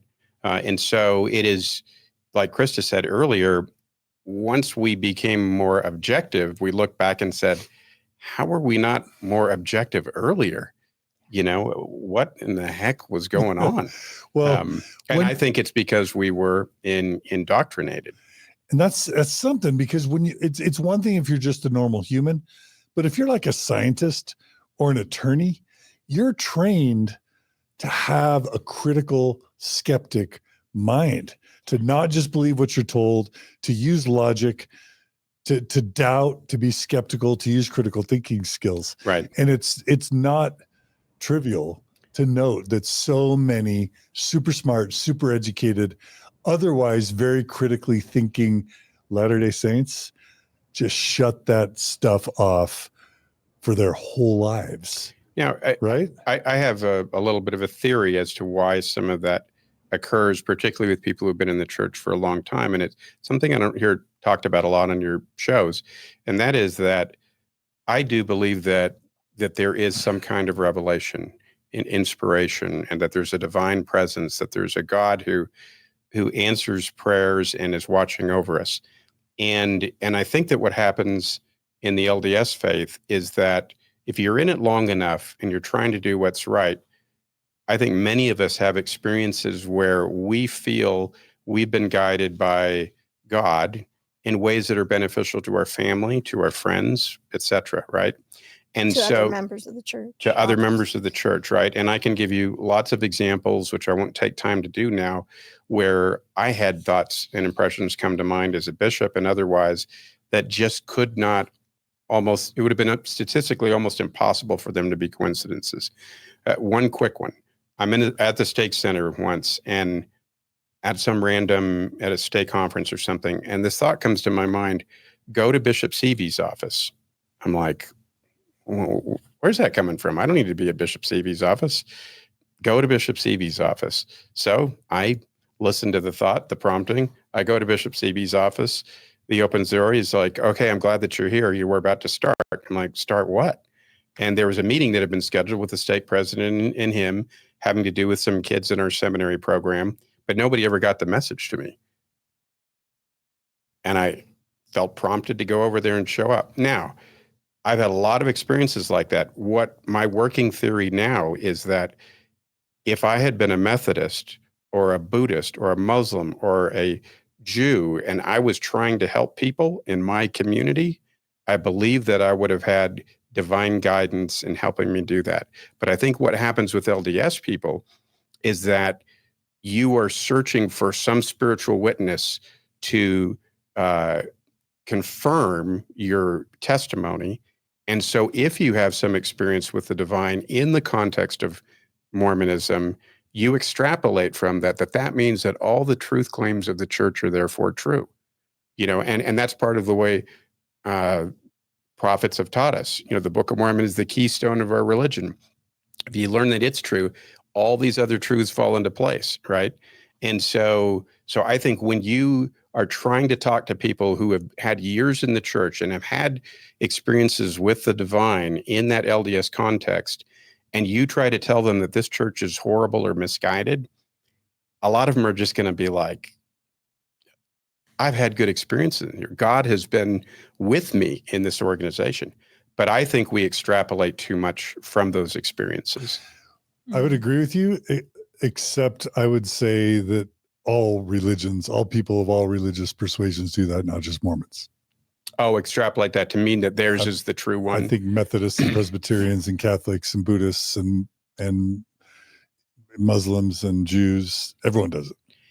Even secular people have confirmation bias, motivated reasoning, blind spots, and ignore things that challenge their comfort or their worldview and believe or cling to the things that reinforce their comfort or their worldview. And one of the things that was very helpful to me when I was becoming more objective and looking at stuff was a video clip that you played on one of your episodes where it's like 5 or 6 different people all testifying that their church is the one true church, and they're like Catholic and Muslim and our LDS, like a 17-year-old polygamous bride or whatever, or fundamentalist, whatever. That when I saw that, I was like, wow, that was mind blowing. But just to put a fine point on it, when you read that Gospel Topics essays on race and the priesthood, claiming that the priesthood ban, the Mormon priesthood ban and temple ban on Black people was not doctrinal, but was actually just folklore or policy. You didn't for a second question your faith or commitment to the Mormon Church, correct? That is absolutely correct. Yeah. I was like, hey, cool. They're giving me more information. Modern day revelation. They're helping me to solve this problem that's vexed me for years. Right? Okay. Cool. Okay. All right. So Eve, back to you.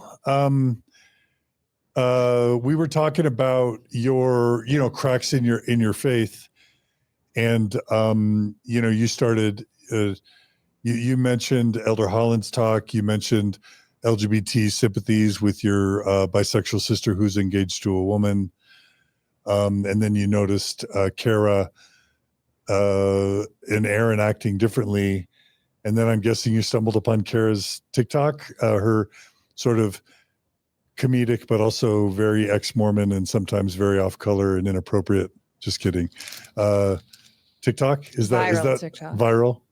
Very popular with a lot of people. Yeah, I came across those. And, I could have had my reaction to, I think, maybe anyone else I had known that I wasn't as close to as I was with Carah, or like as respectful. I didn't have the same connection and respect for like who she was as a member. I may have just been like, block. I do not need to see this. This is anti-Mormon, ex-Mormon content, and I've been conditioned to stay away from that. But it was Carah, and I did watch some of her videos. I didn't watch all of them. I think I was even in some of the videos when you got like pictures with you and the missionaries. And I was just very curious. I wanted to hear from her what made her leave, and have a conversation with her. And so at one point I told her, I'm coming out to Utah. I really would love to talk to you and just hear what happened. I hadn't watched her Mormon Stories episode. I hadn't watched Mormon Stories yet. Actually, I think I may have watched one episode on the musket fire talk. And I just told her, hey, let's meet up and I would like to chat with you about this. And that's when she said, what if we talk on camera? Not that I want to utilize our friendship for content, but let's utilize our friendship for content. Fresh meats. I know that's how it can appear. But I was like, I feel like I could pitch you an idea and we could make something magical here, but totally turn me down if this is a bad idea. It is the gift of revelation because we're talking 700,000 views later. Like there are only a couple videos in the Mormon Stories archive that have surpassed, 1 million, but yours would be top 5 John DeLynn related episodes of all time. Yeah. Our work with Eve. I mean, it was kind of it's groundbreaking. Modern day, I think. It's cool. Ex-Mormon social media revelation, really. Yeah, I think so. You were inspired. And I do want people to know, Carah gave me an outlined list of all the points that we were going to cover. And she told me, if you want to read this before you come in, like, I just want you to feel comfortable. And if you don't want to do this, we don't have to do this. She told me if after we recorded it and I didn't want to release it, then that would be fine. But for me, I knew that there would be one point in time where I was finding this information out. So I did not read the list. I think I glanced at it, but I thought, what a unique moment for people who are also going through the same thing as me to see this happen and to see my reaction. And, I went in not as someone who had left the church. I knew I was going to ask questions and that wasn't going to be my end all be all. Like, obviously I would go and look at things myself. And I was in my 30s. I have had people implied that I was taken advantage of, and that just really bothers me. I think there is a lot of infantilization of people in the church, and I know that I was a grown woman. I made the choice to be there. I have reasons for having wanted to do that interview, and I'm glad that I did and that we did. Well, let me ask, since we have your parents here and today is about the interface with your family, like, where were your parents belief-wise during that time you decided to do that interview on Mormon Stories? And like the vast majority of people that I've met who would be going through a faith crisis, number one, wouldn't come on Mormon Stories so early in their faith crisis. But even if they were 10 years beyond their faith crisis, they would still be petrified or completely unwilling to come on Mormon Stories because of what it might do to their relationship with their parents and their siblings and their grandparents. What was remarkable about that was, for some reason, in spite of how devout your parents were, other family members, and how early you were in the process, something in your mind said, do it anyway, even if it might be super hard for your family relationships. Can you talk about what was going through your mind when you decided to do something, some would say very reckless, others would say very courageous? That's a good question. I want to hear her answer. Yeah. I think there's layers to this. So I had known about Carah's TikTok for maybe a year, and I was newly married, just had a child. And I had multiple conversations with my husband like years before, like, what if I find things out? And what if I leave this? What could the potential of the fallout of this be to our relationship? And I had finally gotten to a place where I was confident that even if this was a domino that led me out of the church, that our relationship would be okay. And if mentally I had not had that confidence, I would have never gone on Mormon Stories. I hadn't watched a ton of Mormon Stories. And another thing, when we're talking about how such intelligent people are not as analytical with the church as they are in other aspects of our life, I think a thing that very much keeps them and shields them from being analytical is not looking at sources outside of what the church has given. And I've alluded to, there's that temple question that asks if you support or associate with people who are being I don't remember exactly what it was.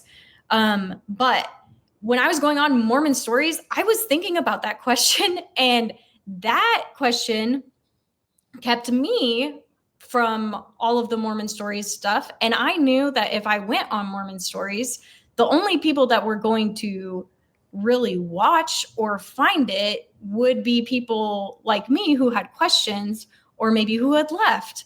And that the people who were as scrupulous as I had once been and were taught to never watch X anti-content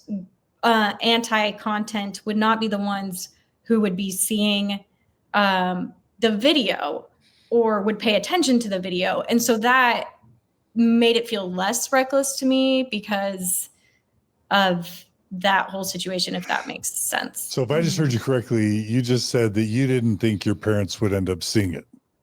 No, I didn't think.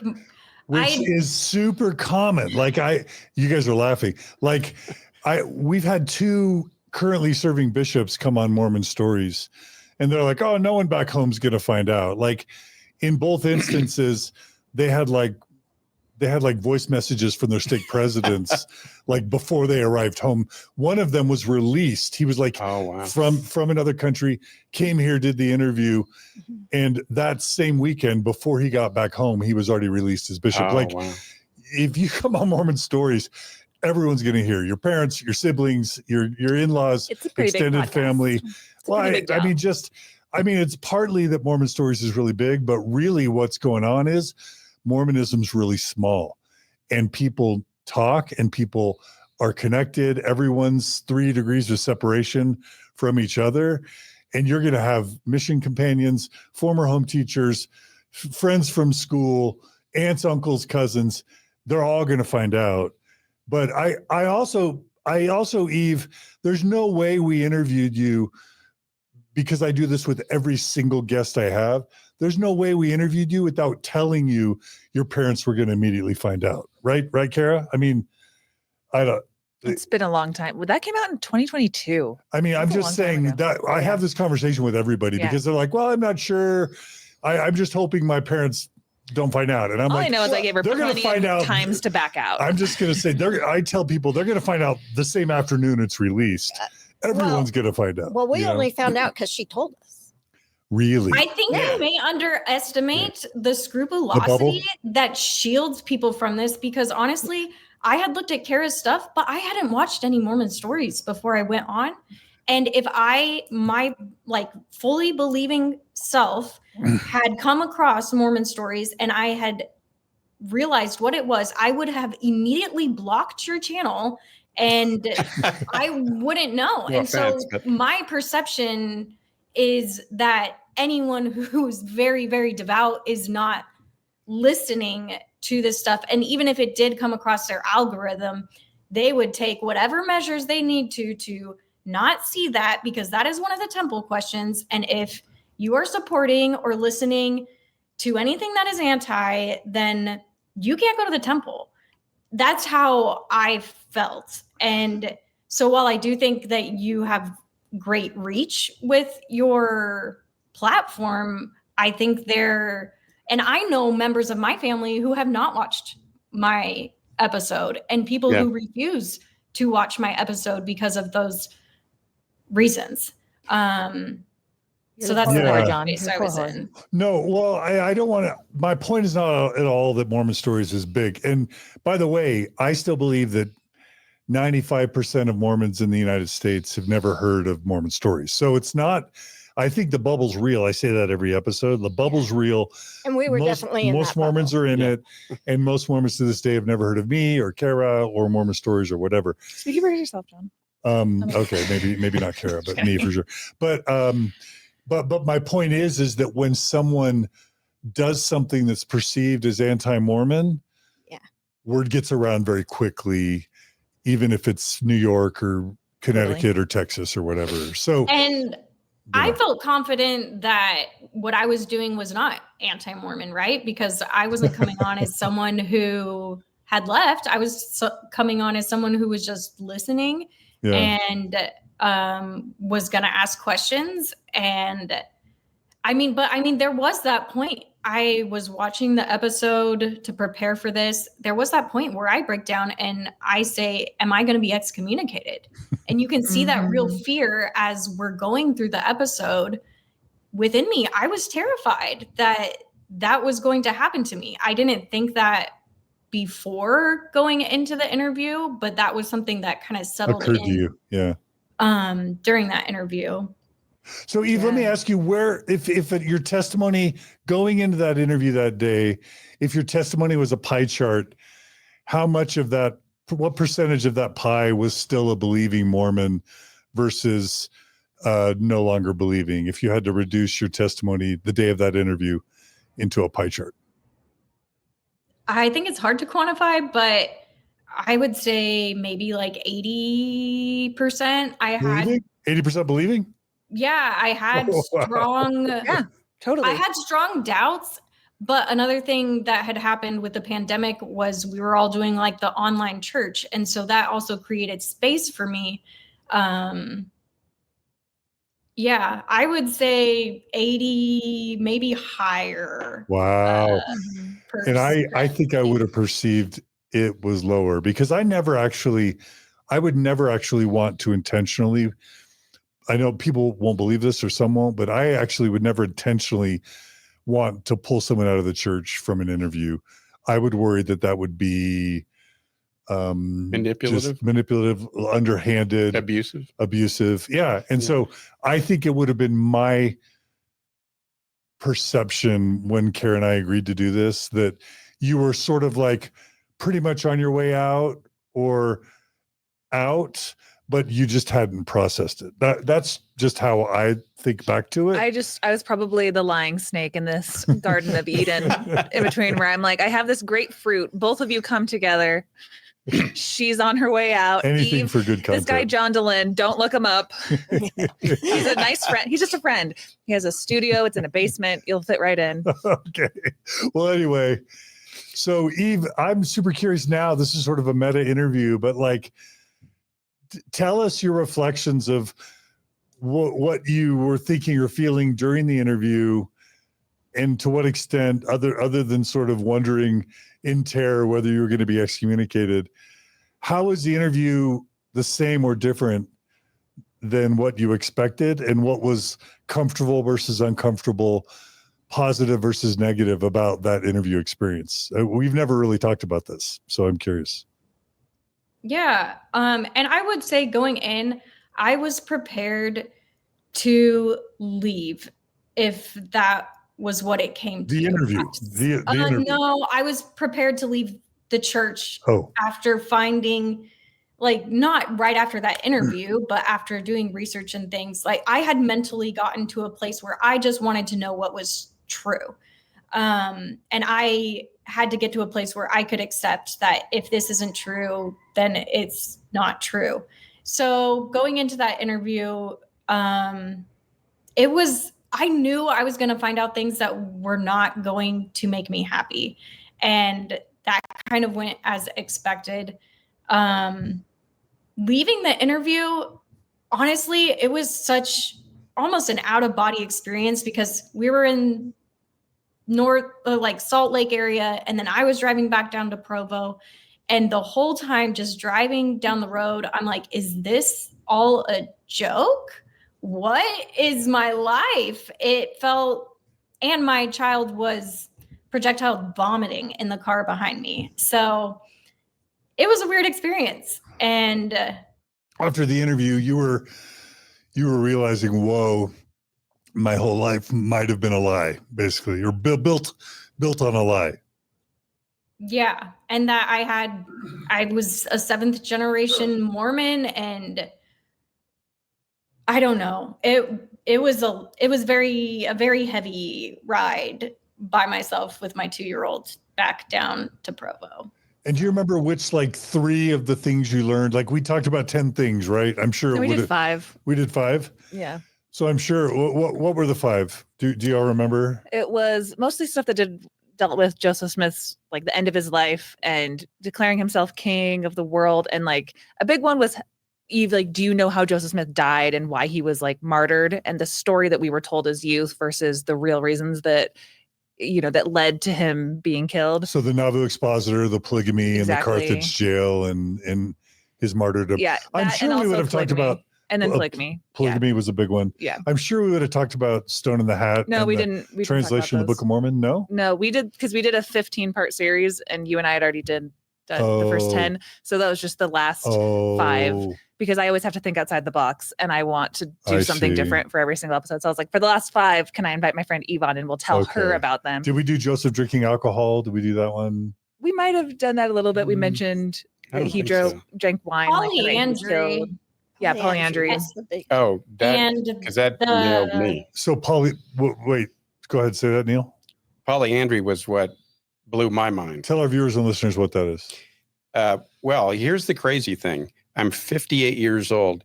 I could not have humanly possibly been more involved in the church throughout my life. There's not enough hours in the day, right?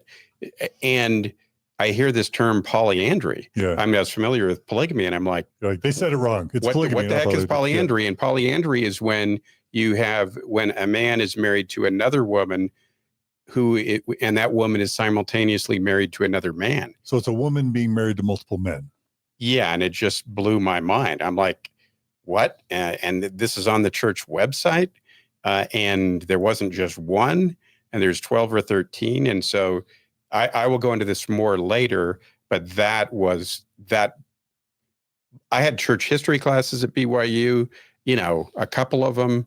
I've studied church history pretty extensively, read a lot of books. Gospel doctrine. Taught gospel doctrine for 3 or 4 years.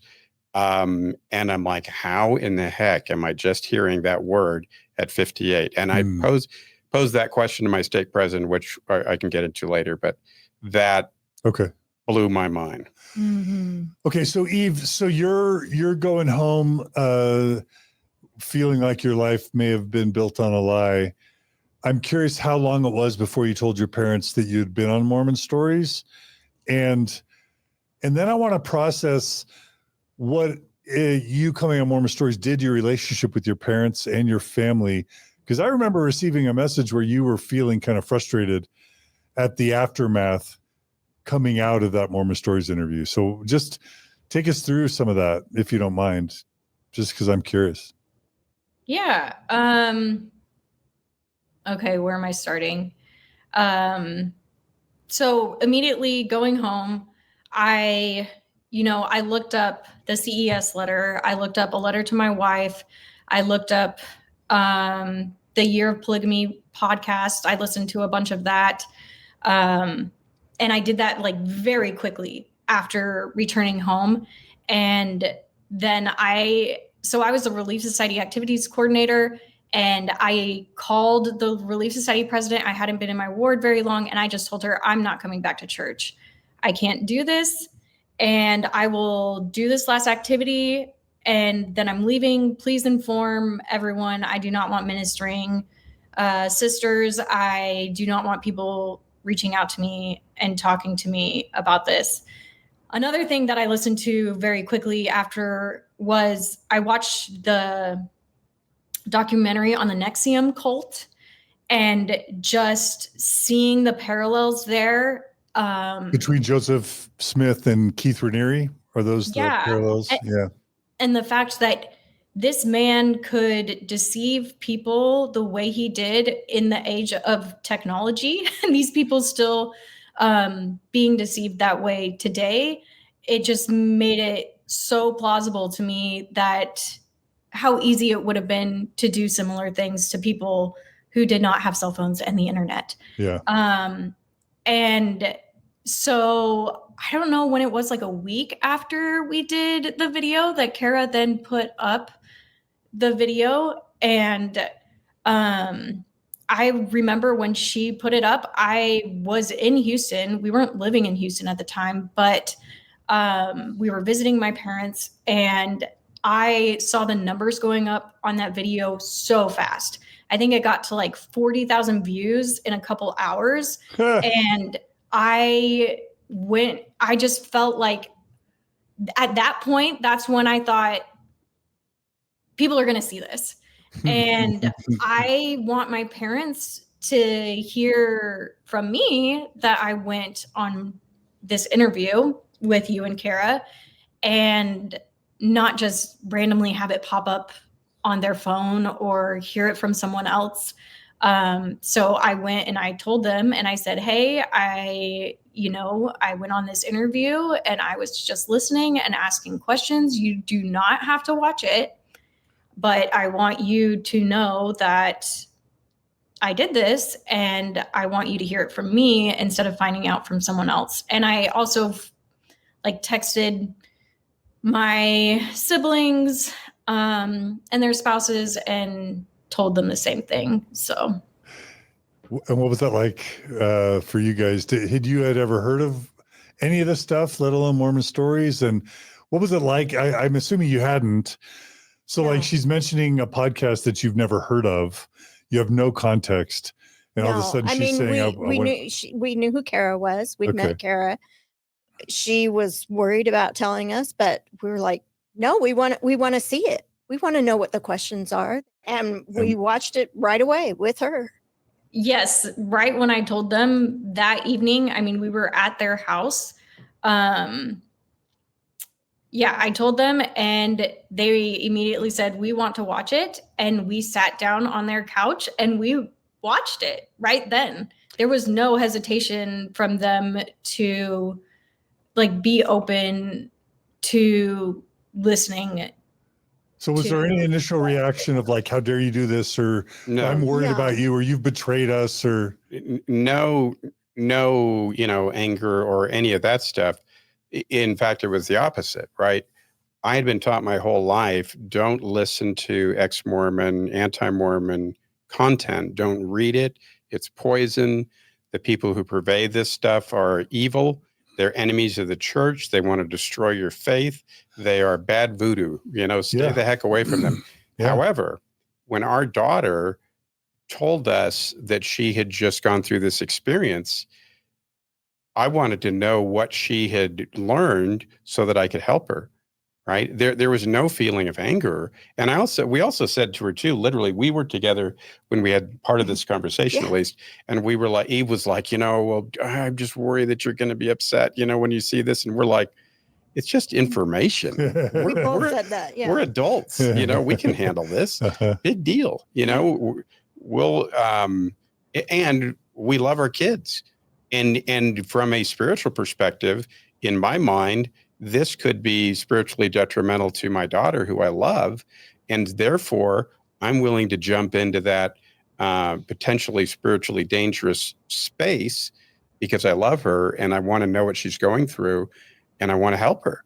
And so that was completely the feeling. So that leads me to this question. When you hear something that was coming out of my mouth or John's mouth, and we were quoting sources from church sanctioned sources as much as we could of, this is what happened. This is what was said. When you hear those things come out of our mouths, what was your initial reaction? Was it like, well, that can't be true. That's actually a lie, or they're making that up? Or was it like, oh, damn, if that's true, I need to know more about it? What was your thought process? That last. The last one. Yes. So it wasn't immediate that that can't be true, because that's what you hear a lot. People just go, no, that's not true. No. I think we had things leading up to this time that kind of prepared us for this bomb. Like what? Well, the musket fire talk was one big one. That bugged you too. Oh, totally. I mean, our daughter had come out not long before that, like Eve said, her coming out. We had compassion for her. How can this church be teaching that this is so wrong? that musket fire talk bothered me so much. I always felt like Elder Holland had been so kind and loving, and seeing that just was just very disturbing to me. I've heard from many sources that Elder Holland realizes he ruined his legacy when he gave that musket talk, and that contributed to the demise of his health. Oh, I hope not. Because, and I hear he's on dialysis now, but I hear that his physical health took a nosedive once he realized he had destroyed his legacy with that musket talk. And hearing your story confirms some of that. It really hit me hard, because like he just had always seemed so compassionate and loving, and to have that was just so opposite of that was just really hard. The way the church was dealing with some sexual abuse issues in Arizona really bothered me. Lots of things have been, and for years we had kind of had a feeling that the church was demanding too much of people. It was wearing you out. Yeah, and just it was becoming too big and complicated. So we really liked when church cut back to 2 hours and things like that. We really thought that was inspiration and a good direction to go. And my reaction was similar to Christa's. I thought Eve handled herself incredibly well. She was asking the questions that I would have asked if I was her. And I was like, proud of my daughter. The other thing was, you both modeled kindness and civility and tenderness towards the daughter I love. In the interview or outside? In the interview. Yes. In the interview. So you felt, as parents, believing parents, y'all were actually comfortable with how we treated Eve in the interview. Totally. That's like a good thing to point out to all the comment section people, like Eve mentioned, where they're like, she was taken advantage of or manipulated. I was like, her own parents, believing parents, said that we treated her nicely. Calm down, guys. Well, look, you did treat her nicely. That's an objective fact. There was a point that was poignant to me when you mentioned to her, look, we don't take any joy in tearing down people's faith. And we might joke about this stuff some, because if you didn't joke, sometimes you'd cry. But, we take this very seriously. And it was authentic and it was real. And so I was impressed with the kindness that she showed to her. And I was impressed with the way she handled herself. And but immediately I thought the fact that virtually every point that you made, you said, this is on the church's website. The church accepts these historical facts, helped me, because then I said, all right, I'm going to go verify that, right? And I didn't think, you were lying scumbags or anything. I thought you were nice people, but I'm a lawyer. I'm not going to take your word for it, right? So I went and started digging through the gospel topics and finding that, yes, indeed, everything that you said there was in fact acknowledged and accepted by the church and on its actual website. So, but what blew my mind was the degree to which it was buried in the website. Like polyandry, I'm like, where's polyandry? You got to go into, it's 3 clicks down and in a freaking footnote. Right? And so no wonder I had not heard of that concept before in my life. And that made you think, what as an attorney? It made me, the red flags just went through the roof when I watched that and verified that your sources were accurate. Because if you withhold material relevant information, you are deceptive. You just are. In a court of law? In a court of law, yeah. And in life, right? In fact, I went and looked in Texas, there's a penal code section about falsifying or mishandling evidence. And one of the elements of it is that if you conceal evidence during an official investigation, right, it's a felony offense subject to a fine up to $10,000 and 10 years in prison, right? Why? So okay, that's neato, lawyer guy. Why does that matter? The reason it matters is because the rules of evidence have been developed over hundreds of years of jurisprudence. And what courts are trying to do is figure out how to balance time and efficiency and get the right information so that the truth has the best chance of emerging, right? So when I'm a lawyer and I say, holy crud, the church has not apprised me of this massive quantity of relevant material information. If this was a court of law, I felt like the church had given me exhibits A through C, all of which were really favorable to their position, but they neglected to tell me there was exhibits freaking D through M, which were awful, right? And so that just alarmed me, disappointed me, devastated me. Like, how can you guys have been telling me all my life that people who are in this exmo or anti-Mormon space only give you half-truths and will twist the facts when in fact, and are evil, horrible, venomous, demonic people practically. And then you guys were literally nice and kind. And actually giving us the context and putting everything back into context that they've taken out of context. Because we know what it's like to be in that position too. Yeah. Now you guys are kind of on this side. Yeah. Well, it's like you're speaking to the audience where you know what it's like when things sound a little bit skeezy, that the church has hidden things, but you're willing to investigate it. Yeah. So micro question, Neal, how long was that period of deep investigation for you? Was it a day? Was it a week? Was it a month? Was it 6 months? If you had to estimate how much time you were in that sort of deep investigation to try and determine whether these accusations were valid or invalid, how long did that last for you? Well, it lasted for months, right? Christa was actually a lot more That was going to be my next question. Studious and academic, and dove more into the history and whatnot. The process concerned me, right? And as an attorney, because I knew, look, you could say, for some people in the church, they might say, okay, Joseph Smith did a lot of lame things. Maybe he went off the rails or he was an idiot or whatever. But man, we got modern prophets and apostles and revelation, and the church is really cool today. So what about that? That didn't hold water for me, because even if the facts about Joseph Smith, if you could accept the problems that happened back then, what I knew was that the church today, the leadership of it, was actively suppressing material, relevant information that I had a right to know. Yeah. And so just knowing that, I immediately went to my stake president. I was serving as Elders Quorum president at the time. I didn't want to talk to my bishop about this because he was a convert, and I didn't want to undermine anyone's faith, right? Because that's what I've been taught my whole life. I've been taught to fortify people's faith, not to undermine it. And so I wasn't looking to get out of the church. I wasn't looking to harm the church, but I went to my stake president and I just said, what the heck? I had a breakfast meeting with him and the mission president, and we were introducing them to this a cool friend of mine, Pastor Rudy Rasmus. And after the breakfast, I saw the stake president in the parking. Such a freaking baby. But I talked to him in the parking lot. I just said, I've just come across this information. This is just days after I watched your deal. What in the heck is going on? What the heck is polyandry? I'm 58 freaking years old, and I could not be more involved in this church, and I'm just hearing that word now.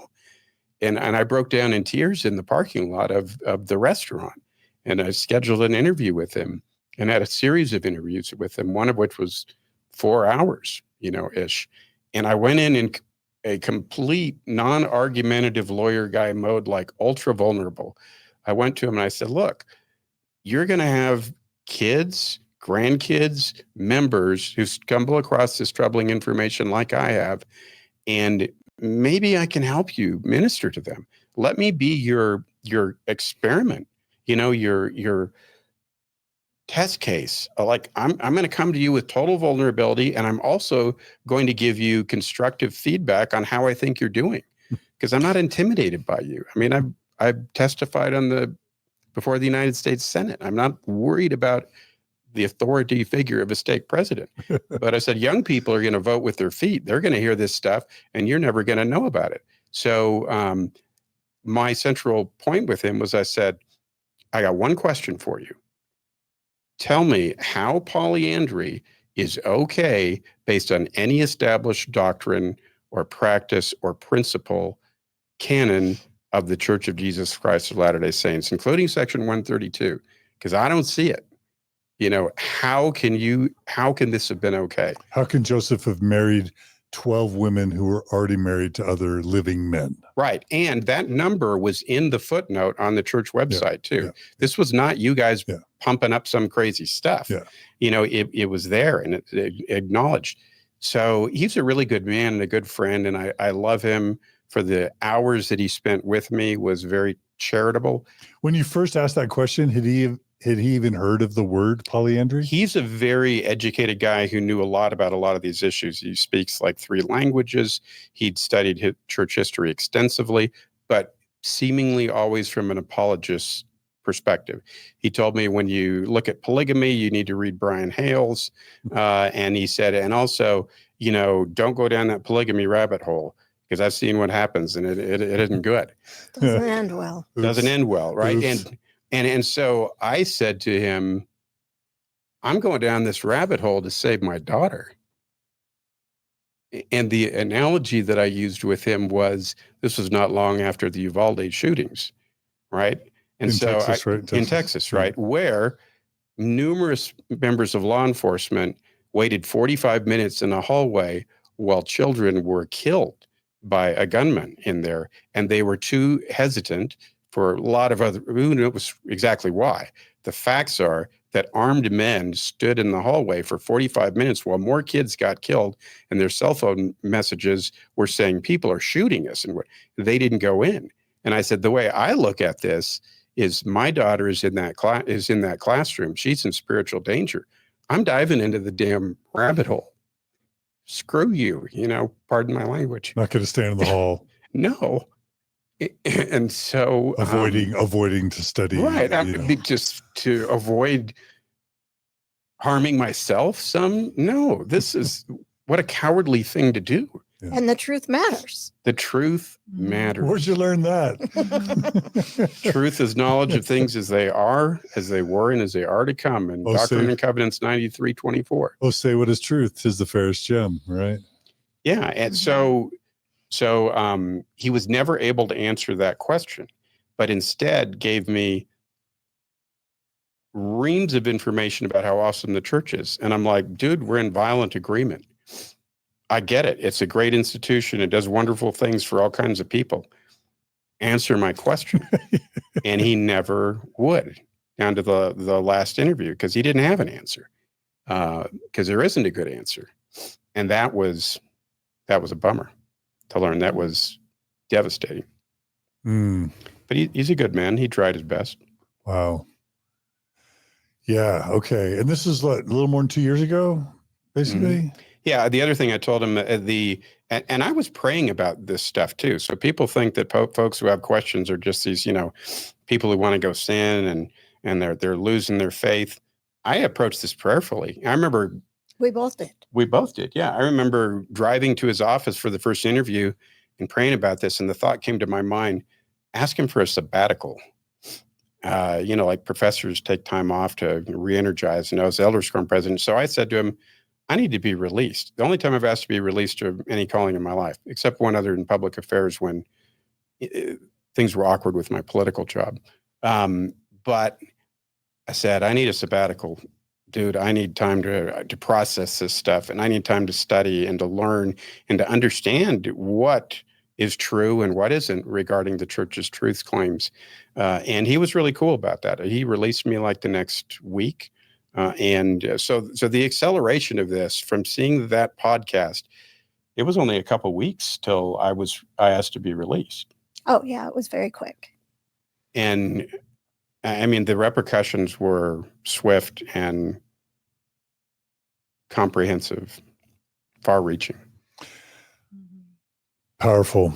Christa, I'm dying to hear in parallel how you were processing both the interview and in the aftermath. Yeah. So like we said before, the interview kind of brought us to this point of, okay, we need to look at this critically, not like we have before. We need to look at this and really dive in and see what's going on. And so we started off with just, looking at the church's website. We pretty soon decided, let's read Doctrine and Covenants 132 with this new kind of information and understanding of Joseph Smith and what he was actually up to. And reading Doctrine and Covenants 132 all the way through. Tell them where we read it. Well, I think we did it at home first, but we decided to go to the temple and read it in the celestial room. And together. And I'm like, this is not the God I believe in. What is it? What was it? The God that's supposed to be giving this revelation in 132? This is not the God I believe in. So you read Doctrine and Covenants section 132 in the celestial room in the Houston, Texas temple together. And your inspired conclusion was? This is not the God I believe in. Michelle Stone would agree with you. I'm like, this stuff just is, it's awful. It's horrible. I agree with you. It doesn't all make sense. It doesn't all add up. Yeah, for those who don't know, mean and ugly and horrible. Do you have 2 or 3 highlights of the most awful things about D&C 132? And this is, for those who don't know, this is canonized Mormon scripture, a revelation. It's supposedly the polygamy revelation Joseph Smith receives to tell Emma that she needs to let him, his wife, practice polygamy. Yeah. And it's very vindictive sounding. What were some of the worst parts that you remember? First, he talks about that Emma gets to have a say in who he marries, but if she chooses not to accept that, she will be destroyed. Destroyed. How does that make any sense? And he gets whoever he wants anyway. Yeah. Right. So it doesn't make any sense. So it's like consent unless she disagrees, and then she's destroyed, and he gets what he wants anyway. Plus, I think in the beginning, I forgot. I haven't been in this. I forgot that. Gosh, sorry. I'm hearing it. I'm Eve. I'm hearing it for the first time. We're retriggering. Plus, I think you thought you had healed. I know. Gosh. And I also kind of came away with a feeling like this is kind of a country club environment where people come here and feel very special about themselves. And I don't really want to feel like I'm better than everybody else by coming here. And I, my feelings were a little bit different, but I literally remember being in the endowment ceremony and just thinking, I had to pray about this. Church teaches us to pray about everything, right? That's the best path to find truth. And so I asked Heavenly Father, I said, is this ordinance necessary for me to return to you? The endowment, and the attendant ordinances, which, would include the initiatories and temple marriage, et cetera, right? But specifically the endowment when I was going through. And the impression that came to me was, no, but these are good people and they're trying to do good things. I think that religious rituals can be beautiful and ennobling and teach us stuff, but there's a difference between it being beautiful and ennobling and instructive and absolutely necessary in this church for you to return to the presence of God, right? And the exclusivity part of it was what I felt was not correct. And when we read 132 all the way through in the celestial room, it's internally inconsistent. In church, you get little snippets and out of context verses in manuals, which are curated to take you to a certain place analytically, right? Totally. But when you read the whole thing together, you're like, this thing's a mess. It's ridiculous. And this is what we base, the key to eternal families on is this doctrine. And then when you study more and you learn that in the original edition of the Doctrine and Covenants, there was no section 132. I believe it was section 101, which explicitly said that the church, as regarding the sins of polygamy and adultery, we declare that one man should have but one wife, and that we don't believe in adultery. So, and most Mormons do not know that the original edition of the Book of Mormon, which wasn't changed until 1847, you probably know, or 60, did not include 132. The church was publicly saying Doctrine and Covenants. I'm sorry, the Doctrine and Covenants. Yeah. The Doctrine I think it was 1870s. I think it was even 1868, something like that. Yeah. That the Doctrine and Covenants specifically said the church does not believe in, countenance, or practice polygamy. Yeah. So how did it change? That's a pretty big one. No. Depends on who you ask, but Yeah. All right. So Christa, anything else about your process? Well, so kind of coming to that point, like, we had looked at things on the church's website, we'd looked at the scriptures, and just in that much kind of coming to the conclusion, there's big problems here that this isn't all adding up, but I'm still in my mind, but what about the Book of Mormon, or what about the first vision, or what, but it's really cracked for us, and we're basically on our way out, because we feel like we're getting answers through our prayers. But processing that, listening to the whole LDS discussions series was hugely helpful for me. It really helped me process through that and see why, get my brain to sync up with what makes sense and how this all kind of got spun out into something that it's not, and just help me be able to deconstruct and the indoctrination and figure out where the truth really was. Yeah, I'll just give a quick plug for LDS Discussions. We started that a few years ago. It's basically 50 to 60 episodes where this guy named Mike, who has a website called ldsdiscussions.com, he and Nemo and me and sometimes Julia, sometimes Gerardo, would just try to analyze Mormon church truth claims from as neutral and as unbiased as a perspective as we could, just saying, what is the evidence? How does it line up with what we were taught? And I think it's definitely one of the top 3 most important things Mormon Stories has ever done is that LDS discussion series. You can find it on Spotify, on Apple Podcast, or there's a YouTube playlist on the Mormon Stories podcast YouTube channel that's just LDS discussions. And people tell me it's life-changing. It was life-changing for me.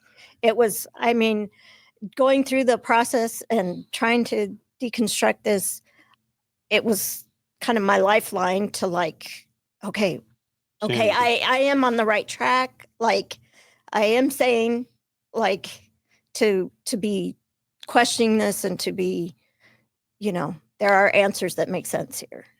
And part of what was so good about that series is that it was assiduously documented and sourced.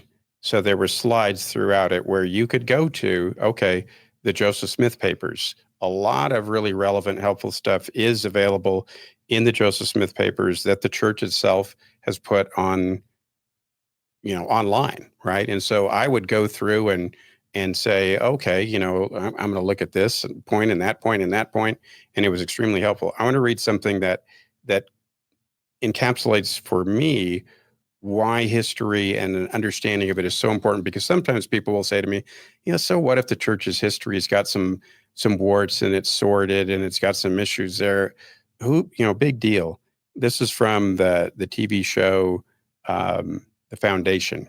Which was a book first. Was a book first, but this one I think was just in the quote was in the TV show, not in the book. Ask a historian, what was mankind's greatest invention? Fire, the wheel, the sword? I would argue it's history itself. History isn't fact, it's narrative, one carefully curated and shaped.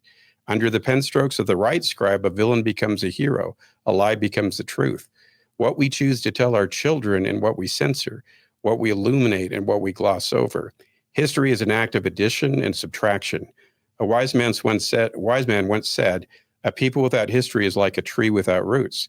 What's missing from the wise man's history? When did story replace record? When all the facts fall short of believability, fantasy feels reassuringly solid. And since this is my history, I get to decide which parts have been subtracted and which have been added. History is the ultimate weapon because it harnesses time itself. Used correctly, the past can alter the present. What other invention can do that? So, is history important? Does it matter if Joseph Smith did things that were wrong, evil, inappropriate? Yes, it does matter. And I would have, the stake president I was going through these interviews with would say, well, anybody can, warp history to their liking. I've read 6 books on Lincoln, and they all have a different take on him. And my response to that is, yeah, perhaps. But all of them are going to agree on essential facts. He was born in Springfield, Illinois, such and such a year. He ran for president. He did the Lincoln-Douglas debates. He was the president during the Civil War. He gave the Gettysburg Address. So don't tell me that just because history can be manipulated, that I shouldn't be concerned about history. You guys have concealed key material, historical facts from me for my whole damn life, despite being deeper into this religion, as deep as I could possibly be. That's wrong. And guess what? I am an adult, and I have, a reasonably intelligent mind, and I want to know the facts, and I want to draw my own conclusions from those. And the church uses history to promote its arguments all the time, but they don't. But then when you bring up the negative history, oh, well, you can prove anything with history. Yeah. One Sunday that was kind of poignant for me after I was going through some of these interviews and whatnot. I remember I rode my motorcycle to church. I don't think Christa went that day for some reason. I didn't wear a tie, which is really weird for me because I would never go to church without a tie. It's a scrupulosity thing. And I realized I don't have a tie on. I'm lost in the thought. And I just sat on the curb in the parking lot and put my head in my hands and was just pondering, like, what is going on here? And my elders quorum president, because I'd been released, right, came out and talked to me, and he was a cool guy. And, and I told him some of my concerns. And he said, well, we don't have a video camera. We don't know what Joseph Smith was doing in those bedrooms, or if he was really having sex with girls and whatnot. And I said, yeah, but there's a whole bunch on the church's website. There's extensive historic documentation of his extensive practice of polygamy, in very deed, having sexual relations. And I said, I'm okay with Joseph Smith being human, with him getting mad at somebody and getting in a fist fight at a high council meeting or kicking a dog or whatever. Not that I countenance those things. I'm not okay with him being a monster, right? And I've got a friend who was a customs agent and worked in the child traffic or human trafficking arm of that. And he said, basically, when you look at the facts, was a strong LDS member. If Joseph Smith were alive today, doing what he was doing then, he would be likely arrested for human trafficking. This is serious stuff. It's not stuff you can easily sweep under the rug. If you learn the facts, you have full disclosure, and you choose to do that, and you want to be all in, bless your heart, go for it. I'm okay with that, and I'm supportive of you. I can't do it, and I won't accept incomplete truths. If you think it's no big deal, conceal the truth.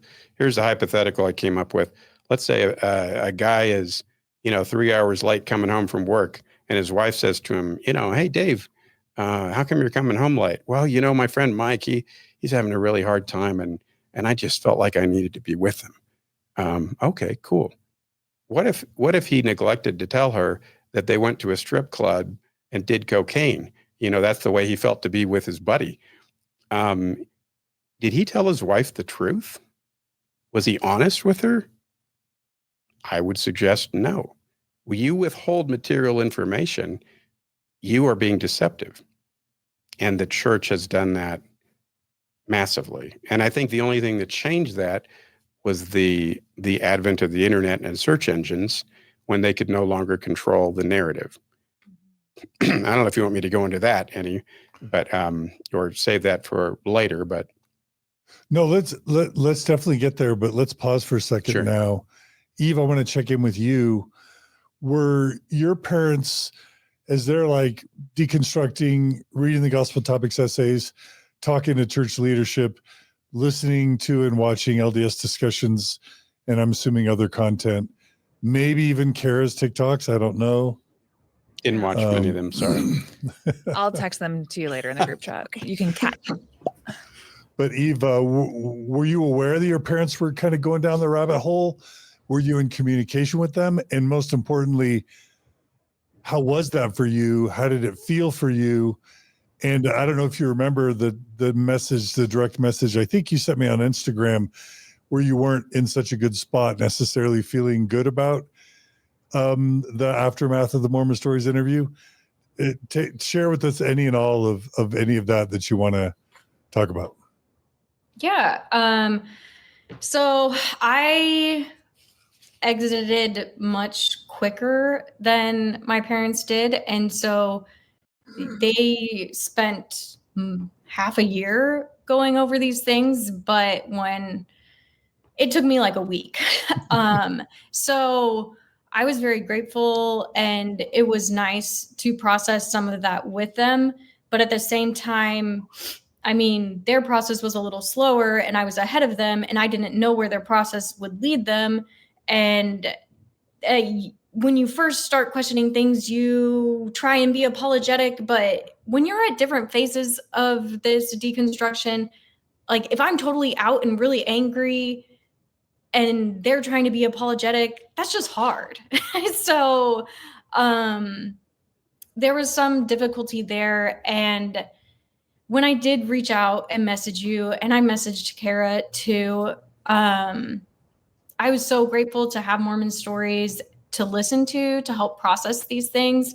But one thing I did feel was that our interview was just such a unique thing, and it did have the potential to like cause a lot of heartache and harm in just like personal mental anguish in my life that I felt was different than other episodes that y'all have done. And the one thing I just felt like I went home. I wasn't in Utah with a big ex-Mormon community with people to talk to these things about. I did have some friends. And eventually my parents, the one thing that I was feeling then was I had wished that, maybe I had just been connected. I know you guys have lots of connections with people who help people transition through a faith crisis or help process some of that. And so my reaching out there, I think I was just a little bit in a place of hurt, feeling alone and feeling like maybe I could have been connected to some resources or something to help me process those things. But I am very grateful that as my parents progressed, that, I had that support there, and that I was able to process those things with them as well. That's fair. And weirdly, I wish I had thought through it more proactively, because Houston has had a robust ex-Mormon community since at least 2011. Like we did a Mormon Stories conference in Houston once or twice during the 2011, 2012 timeframe. Sam Young, is there. The Prince family's there. There's so many awesome progressive and post-Mormons in Houston. I wish, and you could even go to Facebook or the Mormon Spectrum website.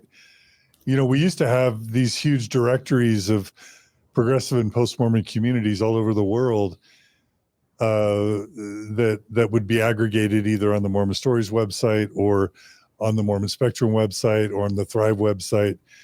But like, just community building has been so hard for post-Mormons that it's been hard to stay up on that. And a lot of the people that were shepherding those communities in the past lost interest and moved on, and we just can't do it all. But literally, I don't even know if the mormonspectrum.com website's still there, but there was a time where you could go to mormonspectrum.com. We would mention it every episode, and you could just go to a map and there'd be push pins of Facebook groups all over the world that you could click on and then join the group and then immediately find community in your local city. And it's just so weird that we regress even in this post-Mormon space, where I didn't think to do that for you, Eve, when 10 years ago I was telling everyone I met to find your local Mormon Stories or post-Mormon community to get the support you need. But this space is so difficult. But I do feel bad that we didn't do a better job of getting you the support that you would have needed at the time. But thanks for being a good sport about it. I owe you a trip to Greece, Eve. Well, wait, you did a Greece trip, didn't you? No, I didn't go on it. Oh, that never happened. Yeah. Oh, okay. But I want to still go on a trip, and I want to take Eve because she's a good friend of mine, and I'm saying I owe her my life. Yeah, no. I owe her a special trip somewhere. Anyway, Eve, I want to hear what you were going to say, but Eve, I wanted to make sure you had a chance to respond to that. Yeah, I just kind of want to conclude that with, I mean, I was in a place that was just hard then. I was postpartum and I felt like I had immediately lost all my community and connections. And I am so grateful for the sacrifices you and Carah have made to do the work that you do. I know it's not easy, and it's a big help to people who are leaving, and I'm very grateful for that. And I don't want to in any way diminish my respect for the work that you do for the ex-Mormon community. Yeah, I just want to leave it on a happy note there. So I appreciate that.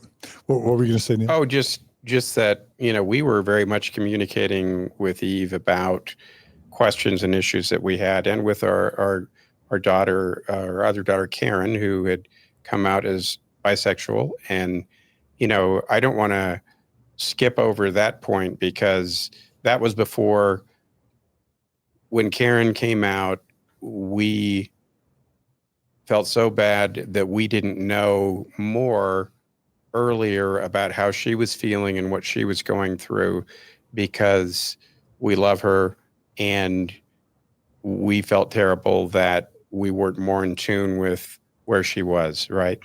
And she went through, we didn't realize that she had done a lot of studying regarding the church and had come to the conclusion that a lot of things were wrong and had left before any of us had. And I feel really badly that she went through that on her own, right? We kind of went through it together with Eve. We kind of all got to, we progressed, regressed, however you want to characterize it, at different rates of speed, but we at least had each other for support. Mm-hmm. And Karen is amazing. And at a young age, went through that process alone. Mm-hmm. And I really regret that we didn't do more to support her and to help her there.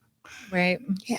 It's hard to know where the safe space is when you're going through a faith crisis, who you can talk to. And then I went through that with my sister, where she went through a whole faith crisis without me even knowing.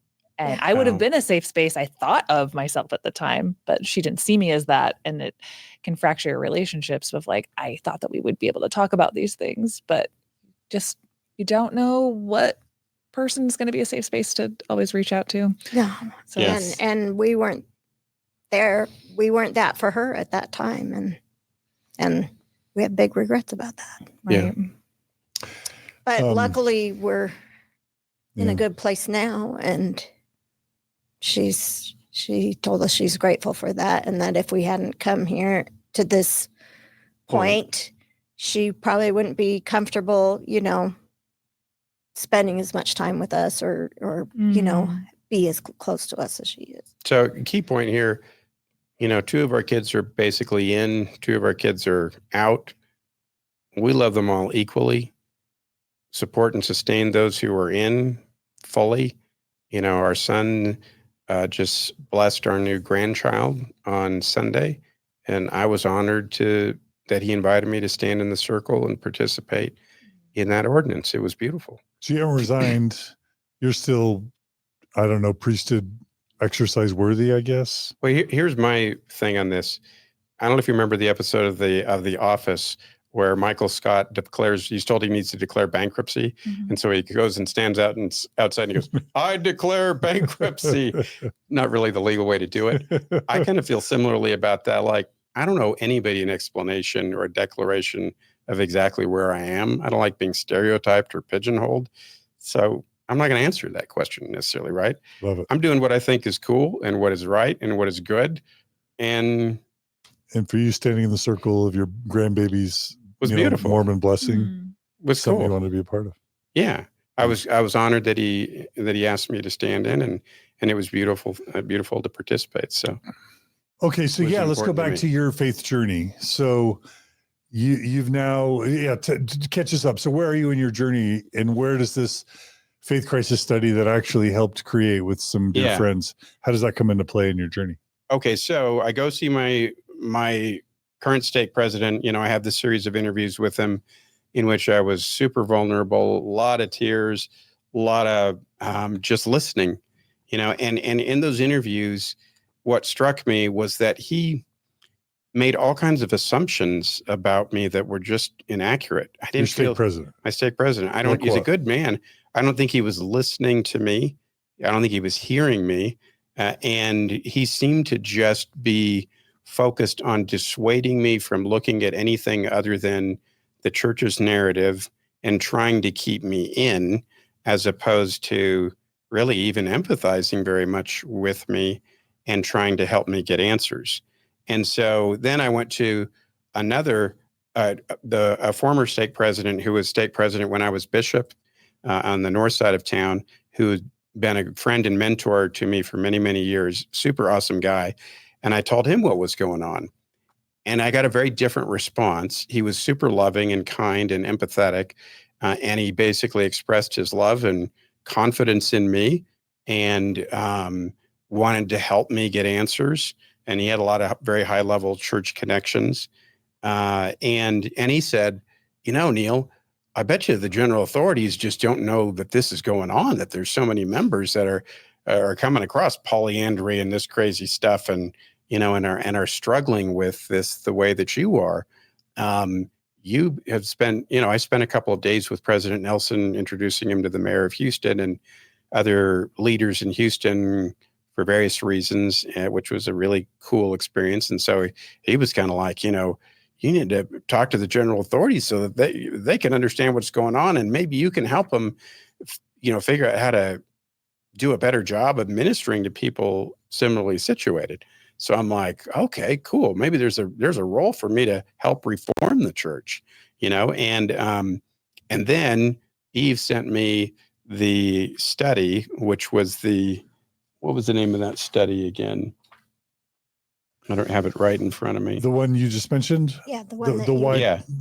So basically, fans of Mormon Stories will know that in around 2013-ish, Hans Mattsson, the Swedish area authority, was leaving the church. He called a meeting with Marlon Jensen and Greg Prince in New York with my friend Travis Stratford to basically say, what's up? Actually, this is long before 2013, because it's what led Marlon Jensen to be able, we did a study of thousands of ex-Mormons, why they left the church. We came up with a list of why people were leaving. And then Greg Prince and Travis Stratford and Hans Mattsson gave that study to both Marlon Jensen and Dieter Uchtdorf, which then was used to convince the church to write and publish the gospel topics essays. Right. Yeah. It's a 80-page, well-designed study that that influenced the church in pretty big ways. Yeah, and Clayton Christensen was part of that, very prominent member, passed away a couple of years ago, I believe. And so when I read through this personal faith crisis study, and there were narratives from people who had been strong, active members of the church who were given 1,000 words or 1,500 words to describe their situation. And I was reading through these testimonials and like, man, that's me over and over. I could see where these folks were coming from. But then I looked at the date of the study.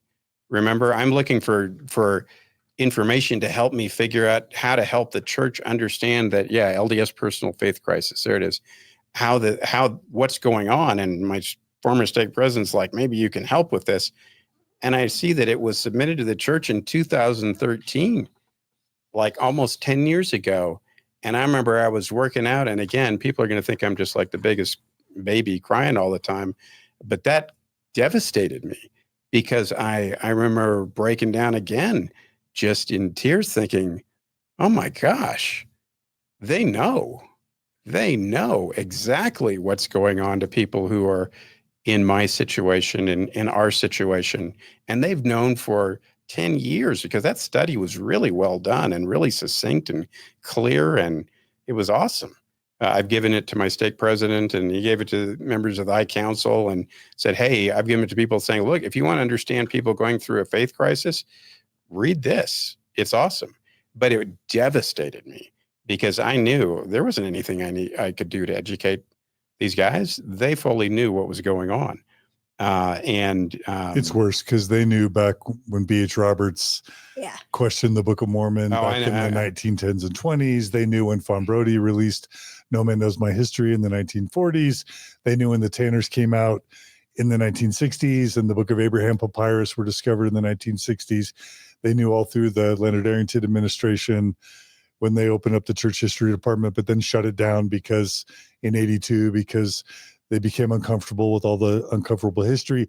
They knew in the 80s and 90s when Sunstone, they excommunicated the September 6th and warned all the BYU professors to stay away from Sunstone and dialogue. They've known all along. Yeah, and I learned that more deeply as I studied more about B.H. Roberts and other parts of that history. And what killed me there was I realized they've known about this and they haven't answered the key questions. I disagree with church leaders who posit that these folks who question the church have an unending series of questions. It's not unending. There were about 10 or 15 that are of primary significance to people with questions, and they were articulated in that study in 2013 very clearly. And so I'm like, maybe the reason they're not answering 10 or 15 key questions is because they don't have the answers. Either they don't care about people in the church enough to make the effort to answer those questions, or they don't have good answers. And I think there's a combination of the two of those is what I came to the conclusion of. What struck me after ministering and going after, leaving the 99 sheep and going after the one over and over and over in my ministry as a leader in the church, in the Hans Mattson interview you had with him, he said, "What about the lost sheep?" He was so kind and so calm and reasonable in those interviews. I was super impressed with him. And I just thought, okay, this is the one time in my entire life when I'm the lost sheep and they got nothing for me. And so then I started thinking about how, if you want to look at an organization and understand what matters to them, look at two things: how they budget their money, their financial resources, and their human resources, right? So I'm thinking more about this.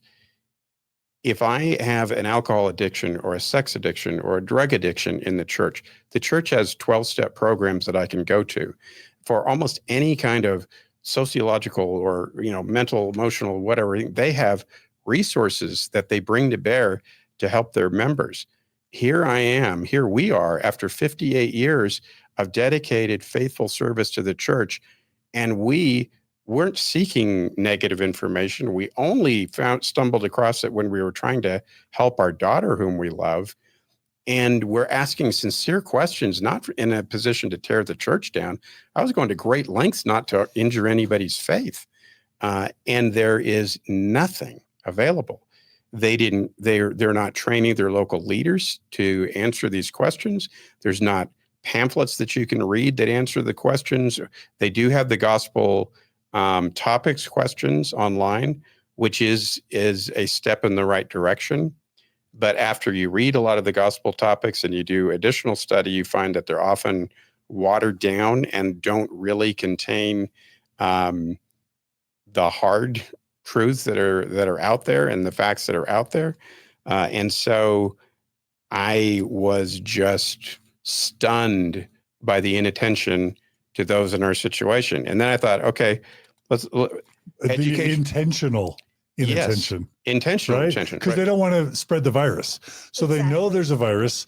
They know that people are dying spiritually from the virus, but they have no cure for the virus. And so they just decide intentionally not to tell anyone about the virus. That's the conclusion we came to. Yeah. And so you feel like you're part of that virus. So they really don't want you to be there spreading that virus.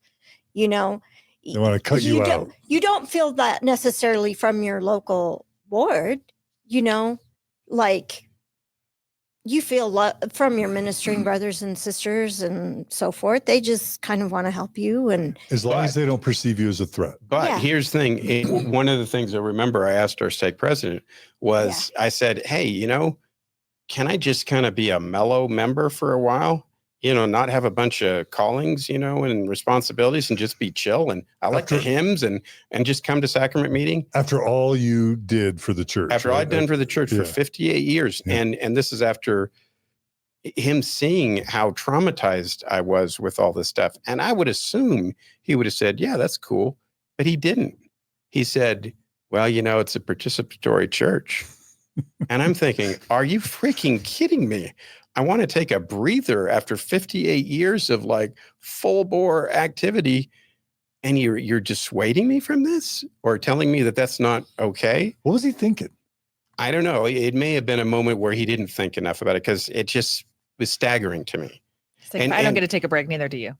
Yeah. And the maybe. But there's also if you're sticking around and not fully with the program and you've been a former bishop and a high level, a server in the Houston area that's like had interactions with area and general authorities. If people start realizing you're lukewarm, they might say, hey, what's up with what's up with Brother Rackleff? Why doesn't he have a calling? Why isn't he really fired up about the church anymore? That could be something that leads to other people questioning or doubting. It could. Yeah. And that they're just in this organization, there just isn't really a way to be lukewarm, especially like you said, when you've been all in, because as a member, you're always trying to get people to the temple. You're always trying to get people to serve more, to teach, to do missionary work, whatever. And you're supposed to go. So why aren't the Rackleffs at Ward Temple Night, right? Yeah, right? Exactly. Right? Yeah. And I didn't mean to interrupt. No. That's exactly. It's just there's always going to be a push to be more committed and to more in. So there isn't really a path that way. And I was struck by the fact that there was no safe space for Christa and I to go and have questions about the hard issues that we're dealing with. There's not a special Sunday school class. It would be so easy for them to do that. Also, with regard to answering the questions that we have, I'm like, okay, you guys can't answer about 10 or 15 vexing questions. You have 3 universities, the entire church education system at your disposal, billions of dollars, at one point over $100 billion in one fund, right? Which is like enough money to buy all of the NBA teams in the country, to try to put that in perspective. And you have a small army of demographers and folks that are in the church office building who are constantly surveying attitudes and messaging for the church. And you can't answer 10 or 15 questions? Are you kidding me? Well, I think they'd say go to Fair Mormon. Fair Mormon answers the questions. Yeah. Which is baloney. And here's why. When I was a bishop, right, at the local level, I was the answer man. You ask any bishop, there is this thing in Mormon culture where you have a question, a lot of members will ask the bishop about anything. How to fix their car, financial advice, who should I marry, who shouldn't I marry? I'm 35 years old as a bishop, and I'm giving marital advice to couples in their 50s who are at each other's throats. And I'm like, I have no training to do this, right? But I didn't wimp out and say, I'm not going to try and I'm not going to answer things. So when you have somebody at, say, Elder Redland's level, that fireside talk that he and his wife gave, where he's whining about having to play spiritual whack-a-mole and denigrating people who have sincere questions by making them feel like they're wasting their time. And when he says in that meeting, I had a friend who had questions. Well, I sent him with this one question to go see this expert. Another one, really? You're a former university president? You're a cardiologist, I believe, an incredibly intelligent man. You can't do the hard things. You're an apostle. You can't do the work to find the answer. You guys can't assign one of these 10 or 15 questions that you guys identified for them that are the primary issues people have over and over. It's not 1,000 questions. It's 10 or 15. You can't do that. We can do hard things, right? That's what we were taught in conference. Get off your butts and do the work and answer the dang questions and be kind and loving and follow Section 121's admonition to lead in righteousness, in faith, and long suffering. This is not difficult. You guys can do this. Now, here's the other thing. How do they allocate their resources? Okay, we're in this place where we probably are perceived as a virus that just they want to have go away, I suppose. It's the only answer for why they dedicate no resources to people who have given their entire lives to the church and simply have a few sincere questions, right? But they had, where's the number? In 2022, according to the 2022 statistical report presented in the April 23 General Conference, the church had 62,544 full-time missionaries, right? And 27,070 senior service missionaries. So that's close to 100,000 humans that are out there. And what do full-time missionaries do?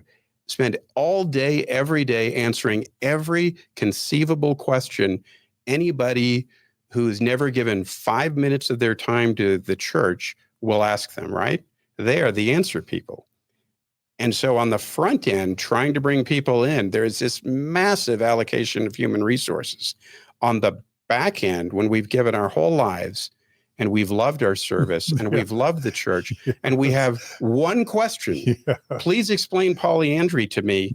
They can't answer it or choose not to. Yeah. That is ridiculous. It's not right. Yeah. And was so devastating and disappointing because I'd placed so much faith in this organization and had so much confidence in its innate goodness. And I think that the members of the church are really good people. And there's a tremendous amount of church good done in the church. But at the top levels, they are botching this problem of dealing with information from a PR perspective, from a what would Jesus do perspective. On almost every possible level, they just seem to be falling short. But the problem is they don't have answers. And if giving bad answers just makes it worse. Yeah. And also not having answers makes it clear that they're not quite the prophets, seers, and revelators that they tell us they are. So I think the only option is just to ignore it and stay silent and to try and just minimize the number of people getting infected by the truth virus. Yeah. Because there's no, if you were in their shoes, what would you do? If you also didn't say what is truth and let the consequence follow. I know, but that's a good primary song. That's rules for thee. But if you flip the tables and your job is to keep the church strong. It's not an acceptable answer, John. It's not an acceptable answer. In a normal hierarchical man-made organization, you are going to look at resources and your prime directive is to grow the organization. My friend, Pastor Erasmus, when I was going through this, I reached out to some of my pastor friends for spiritual guidance. And one of them says, dude, the prime directive of any church, any organization is self-preservation. And if you get in the way of that, you will be mowed down. Absolutely. And we got in the way in a minor way, and we got mowed down. So yes, a normal man-made organization that wants to grow and thrive would isolate us as a virus and extricate us. But that is diametrically opposed to the parable of the lost sheep. You leave the servants of God, leave the 99 and go after the one. It's illogical. It's putting the flock at risk, but you do it because you love that sheep. So when we were the lost sheep and we didn't have that love in the sense, there were a lot of nice members who said, we love you and we feel for you. But when the church allocated no resources virtually whatsoever to people similarly situated to us, when they knew full well what we're going through, is wrong. It is not Christ-like. It's not cool. It's not even nice. And so people will often say, well, if they start admitting these things, then that could be a problem. Yeah, so what? Do what is right and let the consequences follow. Years ago, I read something where I think it was Pope John Paul II did this mass apology for wrongs of the Catholic Church. It was in the New York Times or something. And I read it and I was like, that's pretty cool that they would own up to the mistakes that they've made, take accountability, and actually apologize. That's what we're taught to do when we do something wrong. Then when you have general authorities like Elder Oaks who says something to the effect that the church neither seeks or gives apologies. What in the world is that? That is not consistent with what Christ taught. True. And Christa, I'll just ask you, what do you expect them to do? Stand up and say, sorry, Joseph Smith never saw God, and the Book of Mormon is a 19th century document of Rocky Mountain Bible fan fiction, as Carah likes to say. And right. And Book of Abraham is not really a translation, and Joseph was a sexual predator, and polygamy was never a revelation from God, and the church isn't true, and the priesthood was never restored. Like, the people don't do that, you know? Yeah. I mean, is there a path where they can reveal all this and become kind of a different organization, you know, not founded on all these lies that have been going on for a couple centuries?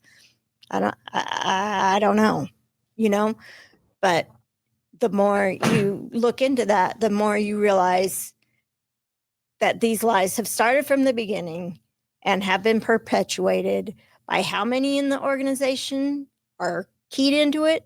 You don't know. Maybe somebody knows, but it has perpetuated for 200 years, you know? Yeah, they could. My friend Brant Johnson, I mentioned something about you, Tim, earlier. He's still in the church, but he's watched every Mormon Stories episode ever. He's not a non-literal believer. He teaches a class in his stake about, hard questions and whatnot. He and I were talking about this once, and he said something to the effect of, apologize for the things that they've done wrong, where they've misstepped, particularly with blacks in the priesthood and other really key issues. Dump doctrines that are false and move on. It isn't impossible. It's improbable. I don't think it's going to happen, but it's not impossible. But I think the core problem is they don't have the answers. And that's what was crushing to me, is the realization that, oh, wait a second, they're not answering these questions because they don't have a good answer. So they're going to keep stalling and they're going to misdirect. And just like my stake president did, look at this shiny thing here and look at this one over here. And don't listen to John DeLynn because, he actually makes money. I'm like, okay, so these are ad hominem attacks. Well, look, I work with nonprofits all the time with wonderful people who do good work, and they have to have a way to live. And they make money. By the way, they make a lot of money. Yeah. By the way, too. Way more than me. I know. And I didn't know that the higher level church leaders are paid. Yeah. Until, 5 years ago. Paid a lot. Right. And here's another thing, too, in terms of financial transparency, right? And my job at the city of Houston was to take about $60 to $70 million a year of grant funds, and part of that was distributing about $10 million to nonprofits in the Houston area. We funded about 50 different nonprofits. We would not have funded one of those nonprofits if they didn't provide us their financial statements, showed us roughly how much revenue they received a year and where they spent that revenue. Why is it that this global church, with the sophistication that it has and the massive amount of financial resources, doesn't, as a baseline, put out a report every year that says, here's roughly how much we received in tithing, fast offerings, missionary fund, and here's roughly how we spent it? That's bizarre, right?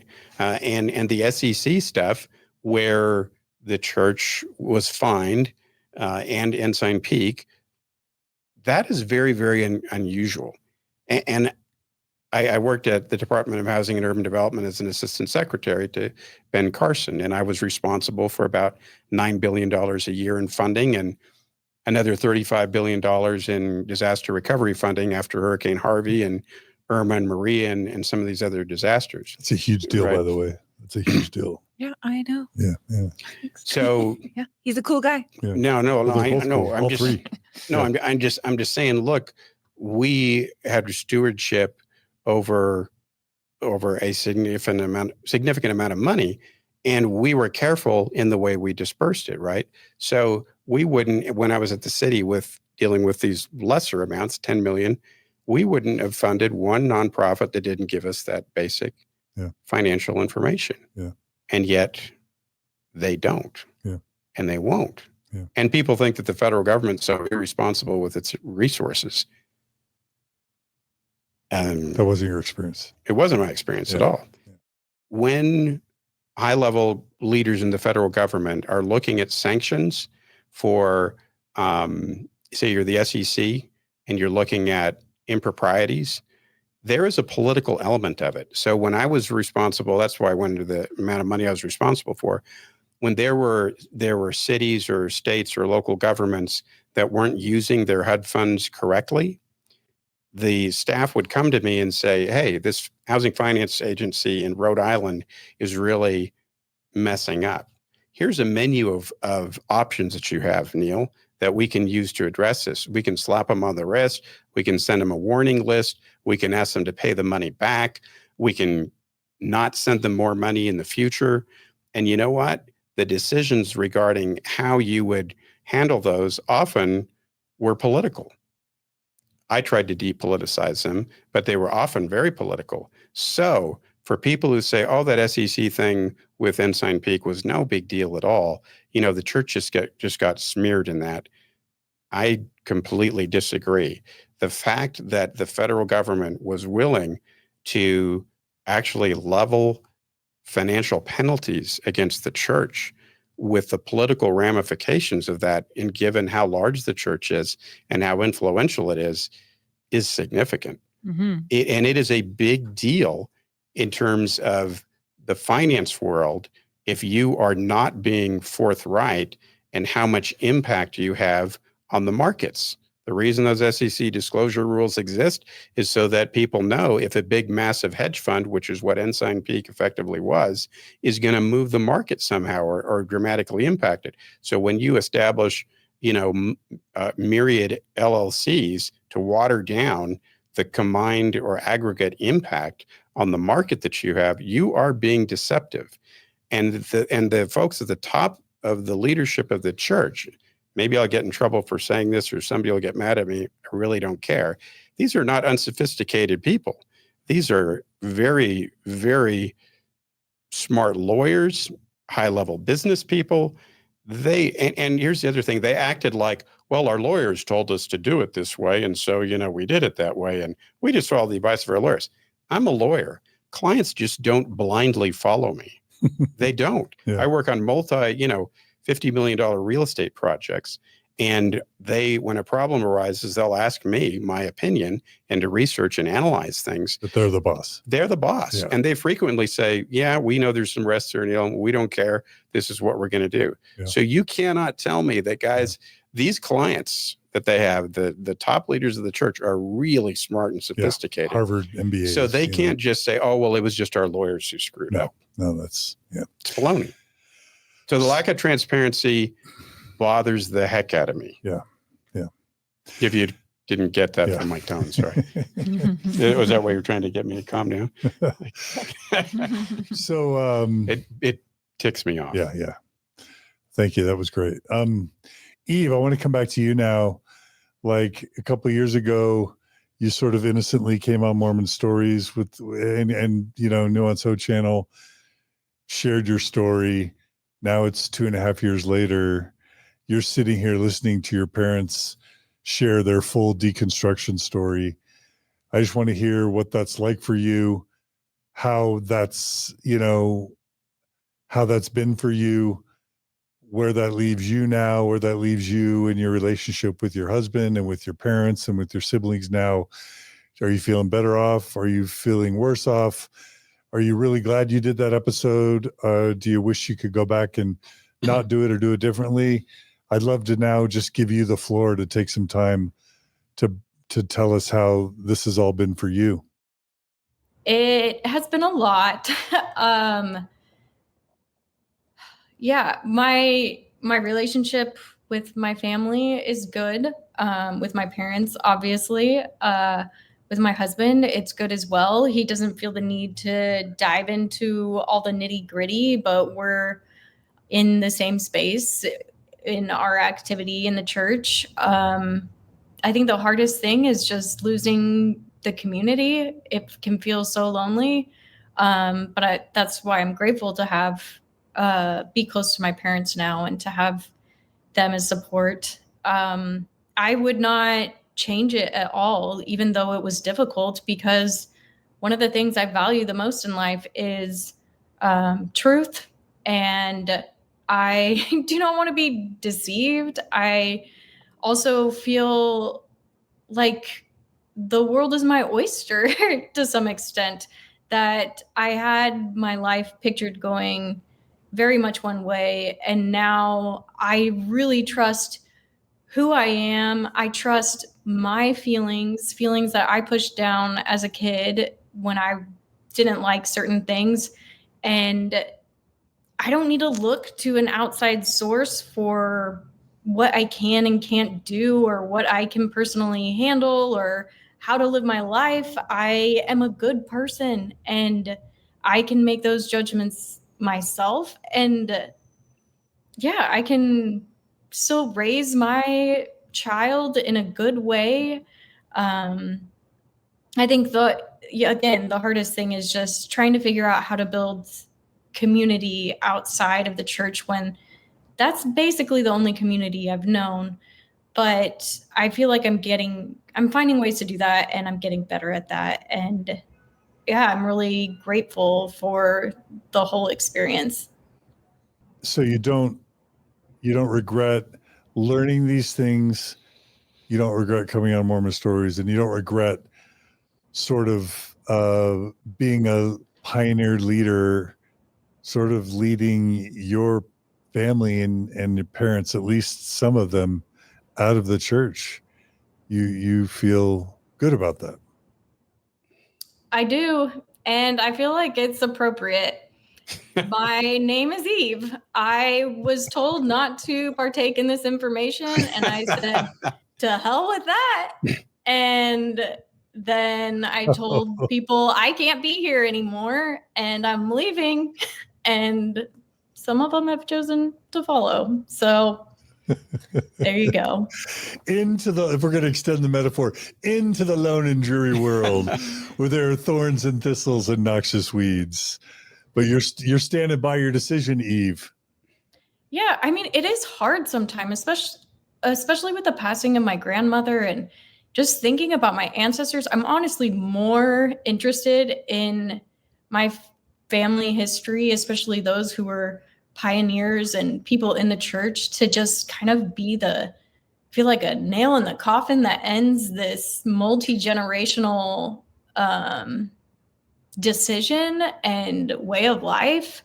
And I'm really grateful for the experience that we had, because my son is going to grow up much differently in some ways than I did. And when I'm able to have the conversations with him about, mom and dad met on a mission, I can go back and show him the process of me coming to a knowledge of some of these truths and what that was like. And I'm very grateful for that. Powerful, Eve. How are you and Carah doing in your friendship, Eve? You didn't come see me when you were in town last week. Well, I didn't have a car, and I was with 4 children, 5 and under, 24/7. So I would have loved to have some time with an adult. And flights are cheap from Houston to Provo, so yeah, they're very cheap. Good. Yeah, I love Eve to death. Love you, girl. I'll visit you. Let me ask you, Christa. We talked about, you're the 6th generation Mormon. Eve is the 7th. We talked about your mom and your mom and your dad and your step-parents, and just these big dreams you and Neal had when you went on missions, and when you met each other, and when you got sealed in the temple, and when you decided to have all these children.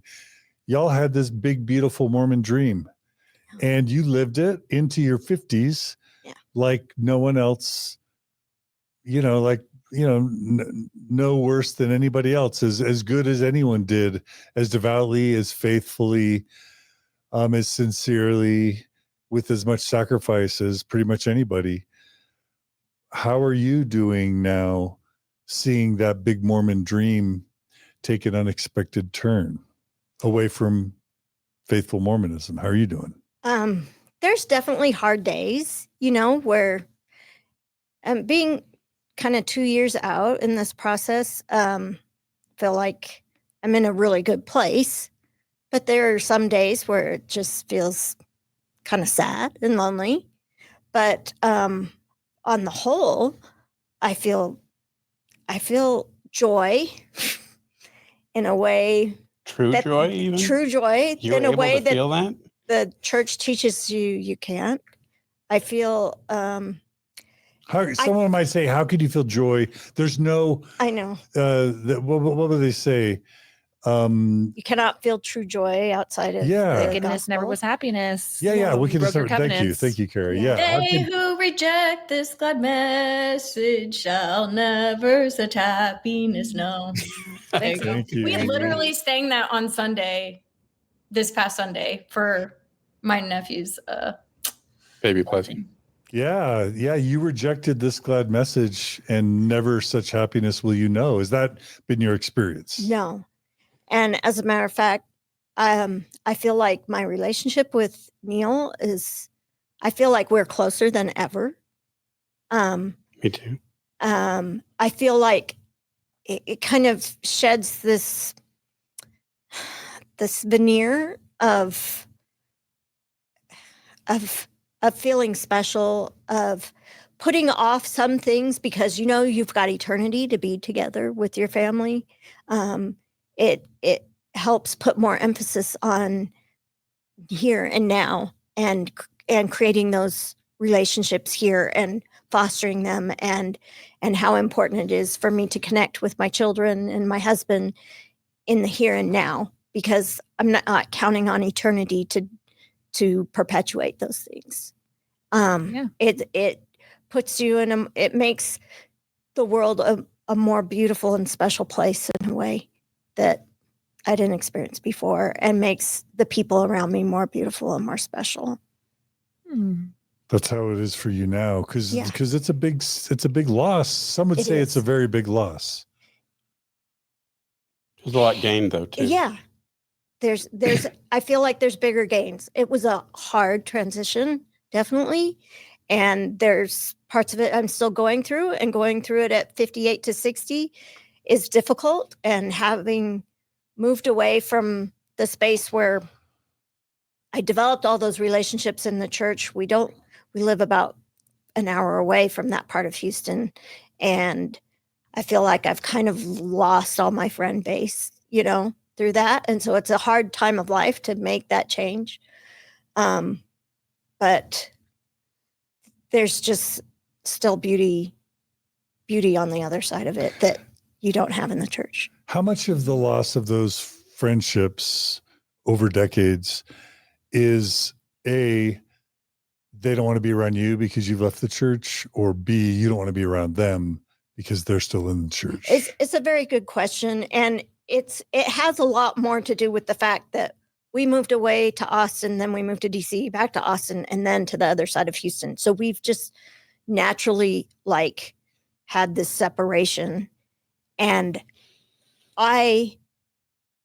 it's difficult to reach out to them knowing that this is such a big part of your relationship, is this commonality in the church, that you feel like an obligation to share where you're at now and what you've gone through. And you don't want to do that to people. Kind of like Carah didn't want to tell Eve. Yeah. You don't want to have that. You don't want to bum people out and make them sad. And so you just kind of avoid it. Mm-hmm. Yeah. And look, I'm a people pleaser, right? And so I have that same kind of thing where we have all these friends that we worked and served with and love, living not too far from us. But that when you go hang out with them, to feel honest and authentic, you feel like you need to tell them where you are. But it's really a difficult thing because you got to drag it up again. There's the one element of high demand religions or even cults is that it's difficult to leave gracefully. And it is difficult to leave gracefully from the LDS Church. And one reason for coming on this is for me to make a plea to other members. Please be kind and loving and respectful of those who choose to leave, because they in all likelihood have not taken it lightly, and give them grace. The one thing that's interesting to me when we deal with people who've been chronically homeless, there's a really wonderful facility in San Antonio, Texas, where they found that people who had experienced homelessness would have to go miles to go to the different service providers to get the kind of social services and care they needed. And that every time they went to these different, you might have to go to 7 different agencies. And every time you have to tell your gut-wrenching story of how you became homeless and how difficult that was. And that's traumatic for people. So they instead concentrated all these service providers on one campus and at a centralized intake where you can tell your difficult story once, and then they share that with all of these other service providers. So you don't have to be traumatized every time by, retelling the gut-wrenching story 7 or 8 times. And I feel that there's an element of that to interacting with our friends. It's like, we love these folks and we were such good friends and we've been through so much with them, but sometimes you don't want to go through the gut-wrenching difficulty of having to explain to them that you've left and seeing the disappointment in them and go through that whole thing. It's exhausting, and it's just really hard. Mm-hmm. So it makes it tough. So we just go to Astros games. What about Joel Osteen? You can go to Joel Osteen Church. The Oasis of Love? Yeah. That's close by. I live literally a block away, and I will never go there. So. So I love you. What's wrong with the gospel of prosperity, Eve? Come on. He's loaded and he's smiley. He is kind of scary looking. You're not I shouldn't comment on people's appearance. You're not a Joel Osteen fan. No. And I'm kind of down on, for me, organized religion. I think that often organized religion seems to co-opt like naturally occurring spirituality and try to get you to think that you can only be spiritual the way they teach you or command you to be spiritual. And then they use that as a way to control you. And I just think that's not cool. I think there are a lot of cool churches that do good things. I will also say one thing that came up in that LDS faith crisis study was that when people come across this kind of jarring information, they tend to either leave the church or become non-literal believers, right? So we hit that fork. And I just want to say too, for people who are fully informed, like my friend Brant, who choose to stay in the church, I think that's cool. If it works for you and you know the flaws and you know the shortcomings and you're fully informed, that's cool. I bless you, go with Godspeed. But for me, I believe that in virtually every way where you try to magnify your calling as an active church member, you are advancing the narrative of the church, which is so materially incomplete as to be deceptive. You're either trying to help people become more active in the church, which means helping them to more fully embrace the restoration, the whole message of the restoration, the Joseph Smith story, restoration of the priesthood, temple ordinances, trying to get them into the temple, or you're doing missionary work, trying to bring people in with a narrative. And now that I know that the narrative is incorrect and false, I just can't ethically, honestly propagate it. So I don't have a way to go be a non-literal believer. I just can't do it. Even though I love the community and I love the fellowship and I like the hymns and all that, but I won't do that. I will also say too that we're really lucky because we have been joined at the hip and right together in this whole process. And most couples don't have that. Mm-hmm. This could have ended our marriage if one of us had been all in and the other one was like, no, I'm going to see you later. Right. But I think it's a credit to Christa that she listens to me. You can glean how verbose I can be through just this little interaction. She's a great listener, but I love her mind and I love reasoning through things with her and discussing things with her. And we have just been completely together, and I'm happier than I've ever been. I just am. I'm experiencing more true joy. A big part of what was hard emotionally for me that I didn't realize until I stepped away from the church was the notion that I thought I was constantly being tempted by Satan, putting thoughts in my mind to lead me astray, and the Spirit, on the other hand, putting thoughts in my mind to try to lead me to do good. And so what does that mean? You're in a constant spiritual battle, right? And that's even talked about in the church. We're in a battle. The adversary is out to get you. Well, think about anxiety. What produces that? Stimulus that triggers a flight or fight response. So mentally, if you are constantly thinking, evaluating your thoughts, did this come from the adversary? Or did this come from Jesus or the Holy Ghost? I would do that constantly, and it is exhausting. And once I got more Zen and into meditation and studied more Buddhism and different philosophies, I realized, hey, I can take an equanimity path. And I don't have to be in a constant state of battling. And for me, it was never flight. It was always fight, right? It's just kind of the person I am. So I have way less anxiety, way more mental and emotional peace.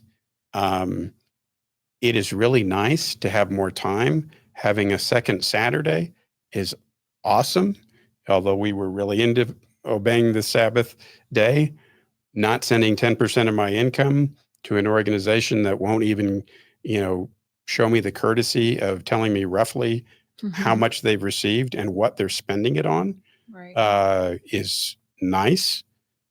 We've also talked about the fact that, like, we feel, and correct me if I'm wrong, but I think I'm correct in saying this, we kind of feel a greater kinship with humanity, which might sound kind of weird, but it's like we feel closer to people who are outside of the LDS community because we don't feel like there's this big kind of dividing line of the wicked and the righteous. Yeah. And so we kind of feel more love for people. We've talked about this, and more kinship with them.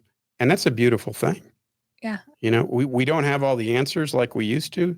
And that was vexing for a while. But ultimately, it's a beautiful thing. It's like that's part of the human condition, to not know all the answers. And sometimes it can be a crutch to think you have all the answers. So, or a hindrance, like a chosen hindrance. generation thing. And I was going to say, I did an update interview with Eve on my channel a year ago. And Eve, if you want to come back in here, when your dad was speaking about that connection to humanity, it just kind of reminded me of what you were saying in that update interview that we did on my channel about, when you have so much scrupulosity and you have this chosen generation thing and you're serving a mission and you have all this pressure to serve and to do, and then kind of a release of that and just feeling like it's good to not be special. Do you remember talking about that, Eve? Do you have anything else you want to add to that? Yeah. I just said almost the exact same thing. And it's refreshing to feel like nobody has the answers and we're all in this together. Wait, do you know that one? Do you know that one? Yeah, do you know that one? It's a really good one. That high school is like 10 minutes down the road. Oh, really? Yeah. East High School. Yeah. That's fun. Eve, sorry, we didn't mean to cut off I love your singing. I was about to go into the dance, actually. So more, if you Eve. could put the camera on me. This Together. is millennial time. Okay, go. Okay. We're all stars. We can feel it. Me and Carah saw. We did. High school. Our friendship is great, actually. Produce the East High do a musical production of High School Musical. No way. And we went to it together. Our friendship is the best. That's so meta. East High School doing a production of High School Musical, where High School Musical was filmed. What? Anyway, we're all in this together. All right. We're all one. I just want to add something. One of the reasons I really wanted to share this with people is I feel like there's a lot of people in our kind of demographic, our age, that have children who've come across, have children like Eve that have come across this information and have made decisions to leave the church. But so many parents, because of their indoctrination in the church, just refuse to listen to what their kids might have to say or what they've learned. And I think it's really important to not let the church put that division in your family, and sit down and talk to your kids and listen to what they've learned and what they have to say. I love it. Yeah, we've been teaching our kids that they're a royal generation and that they're chosen for this day. They're Saturday's warriors. They're amazing. And we've found that our kids, both those who are in the church and out of the church, are amazing. Yeah, and we're learning so much from them.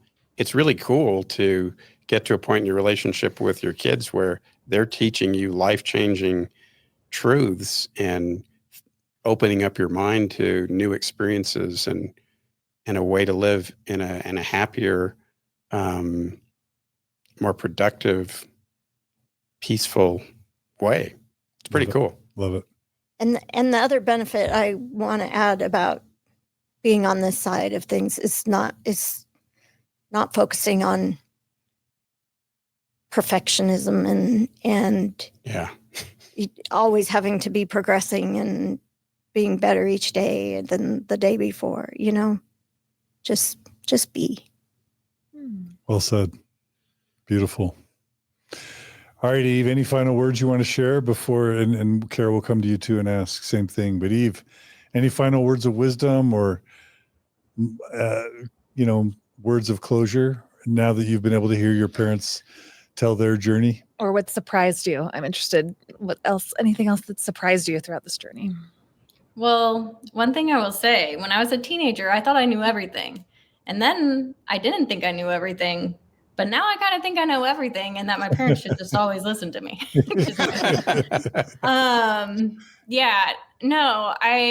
don't think I know everything. But I am really grateful for this experience. And I'm grateful for you and Carah for being kind and allowing us time to process this and share things. And I'm just very grateful. I feel so lucky. Like, how many people my age who go through this have parents who will actually sit down and listen and have an open mind enough so to be wrong.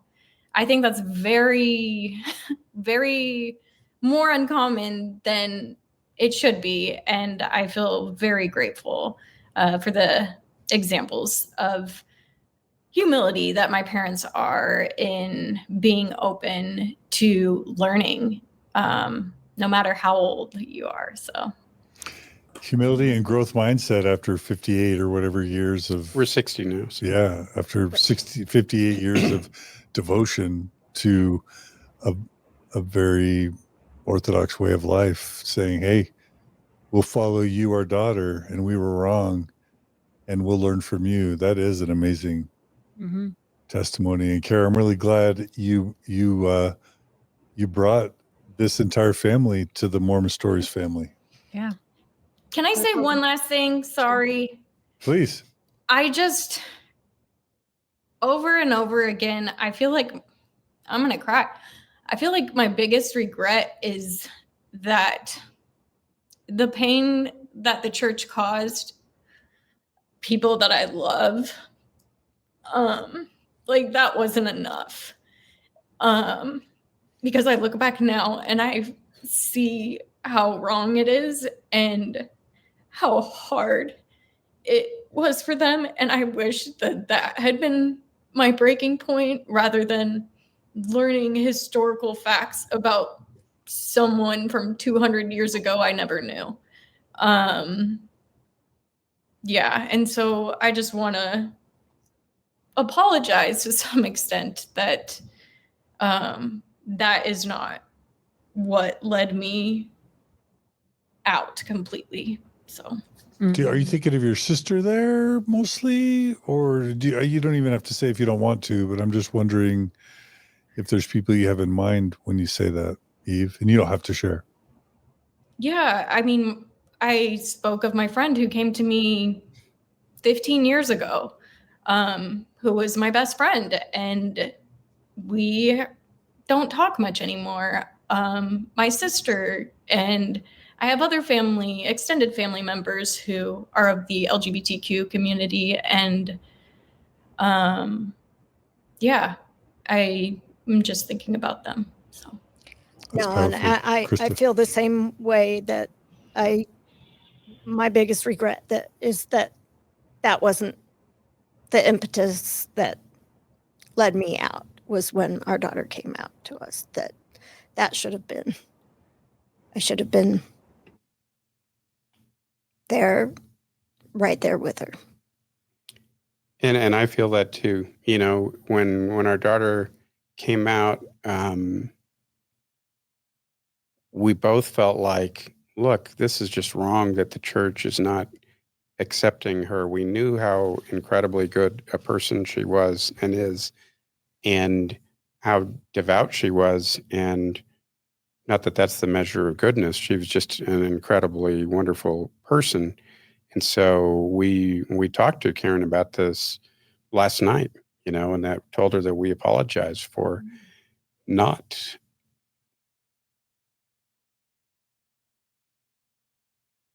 backing her more fully, you know.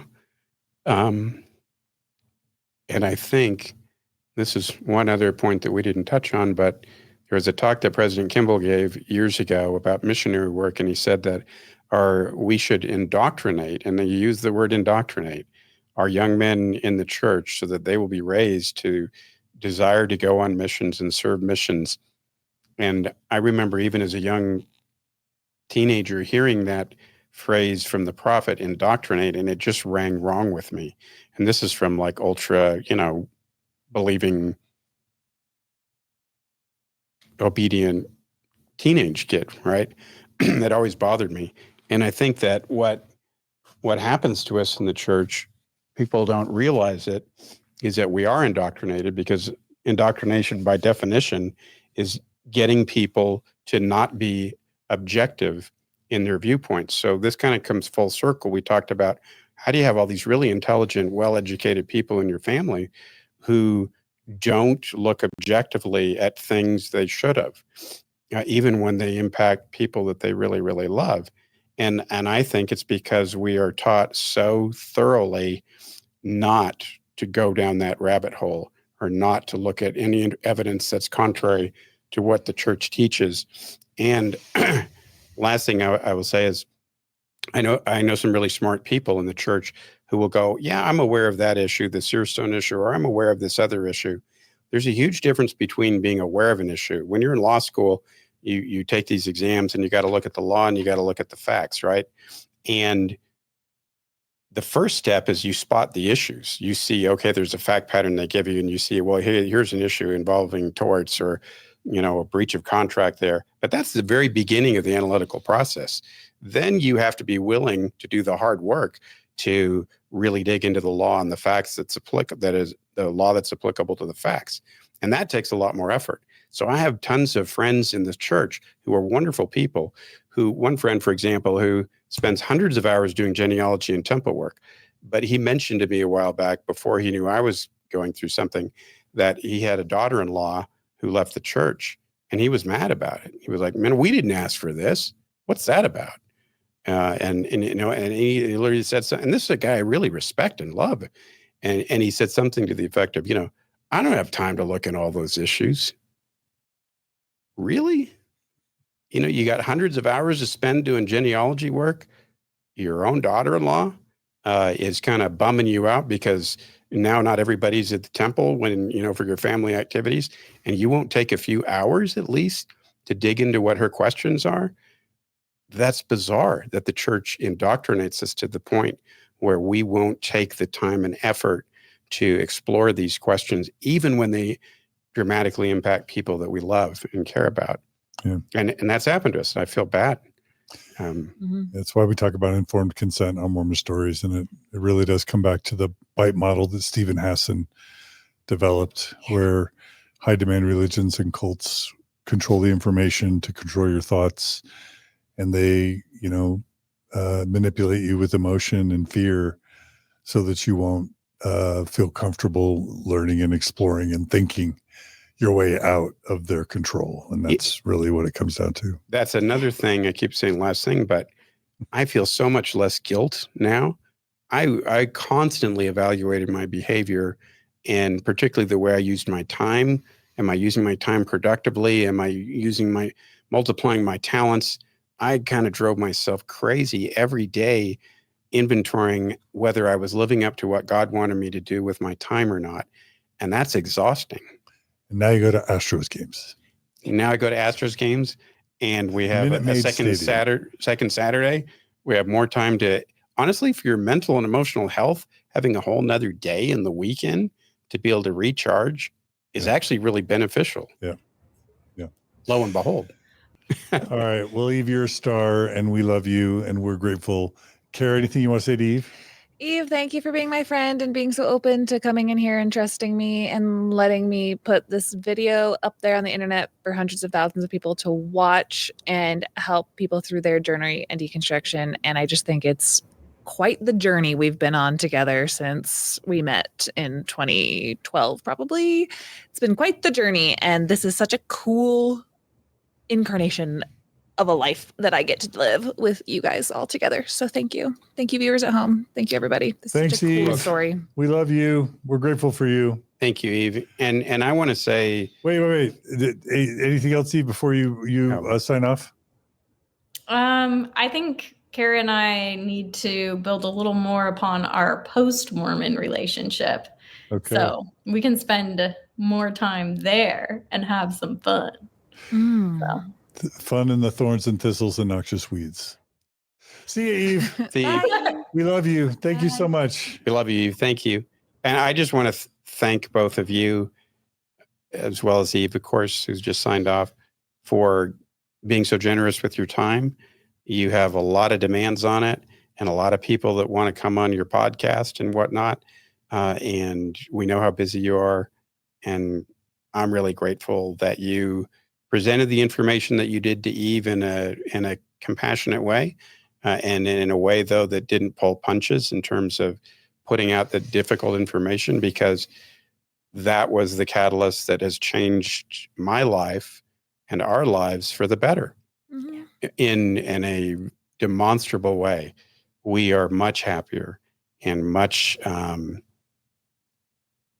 we're experiencing much more joy and feel closer, I think, than ever. And this is all cool. It was hell getting here. There's no getting around that. But we're not lazy learners. And we did our homework and we learned the truth. And that has set us more free. You think? Yeah, definitely. So thank you. I second that. Anything else, Christa? Thanks. No, thank you. Thank you very much. All right. Well, Neal and Christa Rackleff, thank you so much for coming on Mormon Stories, sharing such a personal, vulnerable, and thoughtful story. It's been really great to have you both here. Thank you. Thank you again. Carah, it's been fun to be back in the saddle with you. Well, I'm just happy to be here. Like I said, what a cool journey. I'm just grateful. Thank you. Yeah. It's been, we've missed you around here, but also we see moving on as a sign of healing and growth. Maybe you've been doing a little healing and growth yourself. If I'm ever irrelevant in the ex-Mormon space, that means I'm extremely relevant to my own children, and that's what matters. So, you know what I mean, John? And husband. Yeah. So, yeah, life's good. I couldn't be happier. We sold our house last night. Oh my gosh. So that's a good I've been thing. very busy, but I'm going to pick up some other projects. You'll see me around doing other stuff. Thanks for making time for us. Yeah, anytime. So you might come back to Mormon Stories one of these days? You have my number, you know, all right. anytime. All right. Thanks, Carah. Great to see you. Yeah, thanks so much for having me. And thanks for joining us today on Mormon Stories. Please subscribe to this channel. Please like this channel. Please like this episode. Please comment on it. Please share it. All of that engagement really helps get the word out. It makes YouTube and Facebook and TikTok and Instagram want to share this stuff more widely. Want to thank our donors. We couldn't do this without our donors. So if you're a monthly donor or an annual donor to the Open Stories Foundation, thank you. your donations provide 2/3, 4/5 of our income at this point. Our ad revenue is really small compared to the donation revenue. So thank you for being a donor. If you are a donor, if you're not a donor, the way that you can keep programs, content, episodes like this for being released, keep them being released, is through becoming a monthly donor. Just go to mormonstories.org, click on the donate button, and become a monthly donor. And we'll keep doing this for as long as we can. While you're at it, go ahead and subscribe to Carah's channel as well. It's no longer Nuance Ho. Is that right? It's Carah Burrell. Call me by my temple name. No, yeah, it's under Carah Burrell now. I'm doing the Timmy Did What podcast and my Mormon History Hoedown podcast. I just have been selling my house and not doing a lot of podcasts in the last couple of months, but I will. So Carah Burrell YouTube channel, all the other stuff. And if people want to throw you a tip or Venmo or a PayPal or a little bit of cheddar cheese, how do they support you? Oh, at Carah B is my Venmo that goes to my nonprofit, the Nuance Hug Foundation. CARAHB? Mhm. That's Venmo? Yeah, that is. Thanks. Okay. Yeah. Support Carah. She's awesome. Thanks, guys. Yeah. All right. Big thanks to Julia and Maven in Brooklyn for what they do for the Open Stories Foundation. Thanks to our board. Thanks to, again, all of you, our viewers and listeners. We do this for you, and we hope you benefit from this stuff. Be good to each other. Be kind to each other. And we'll see you all again soon on another episode of Mormon Stories Podcast. Take care.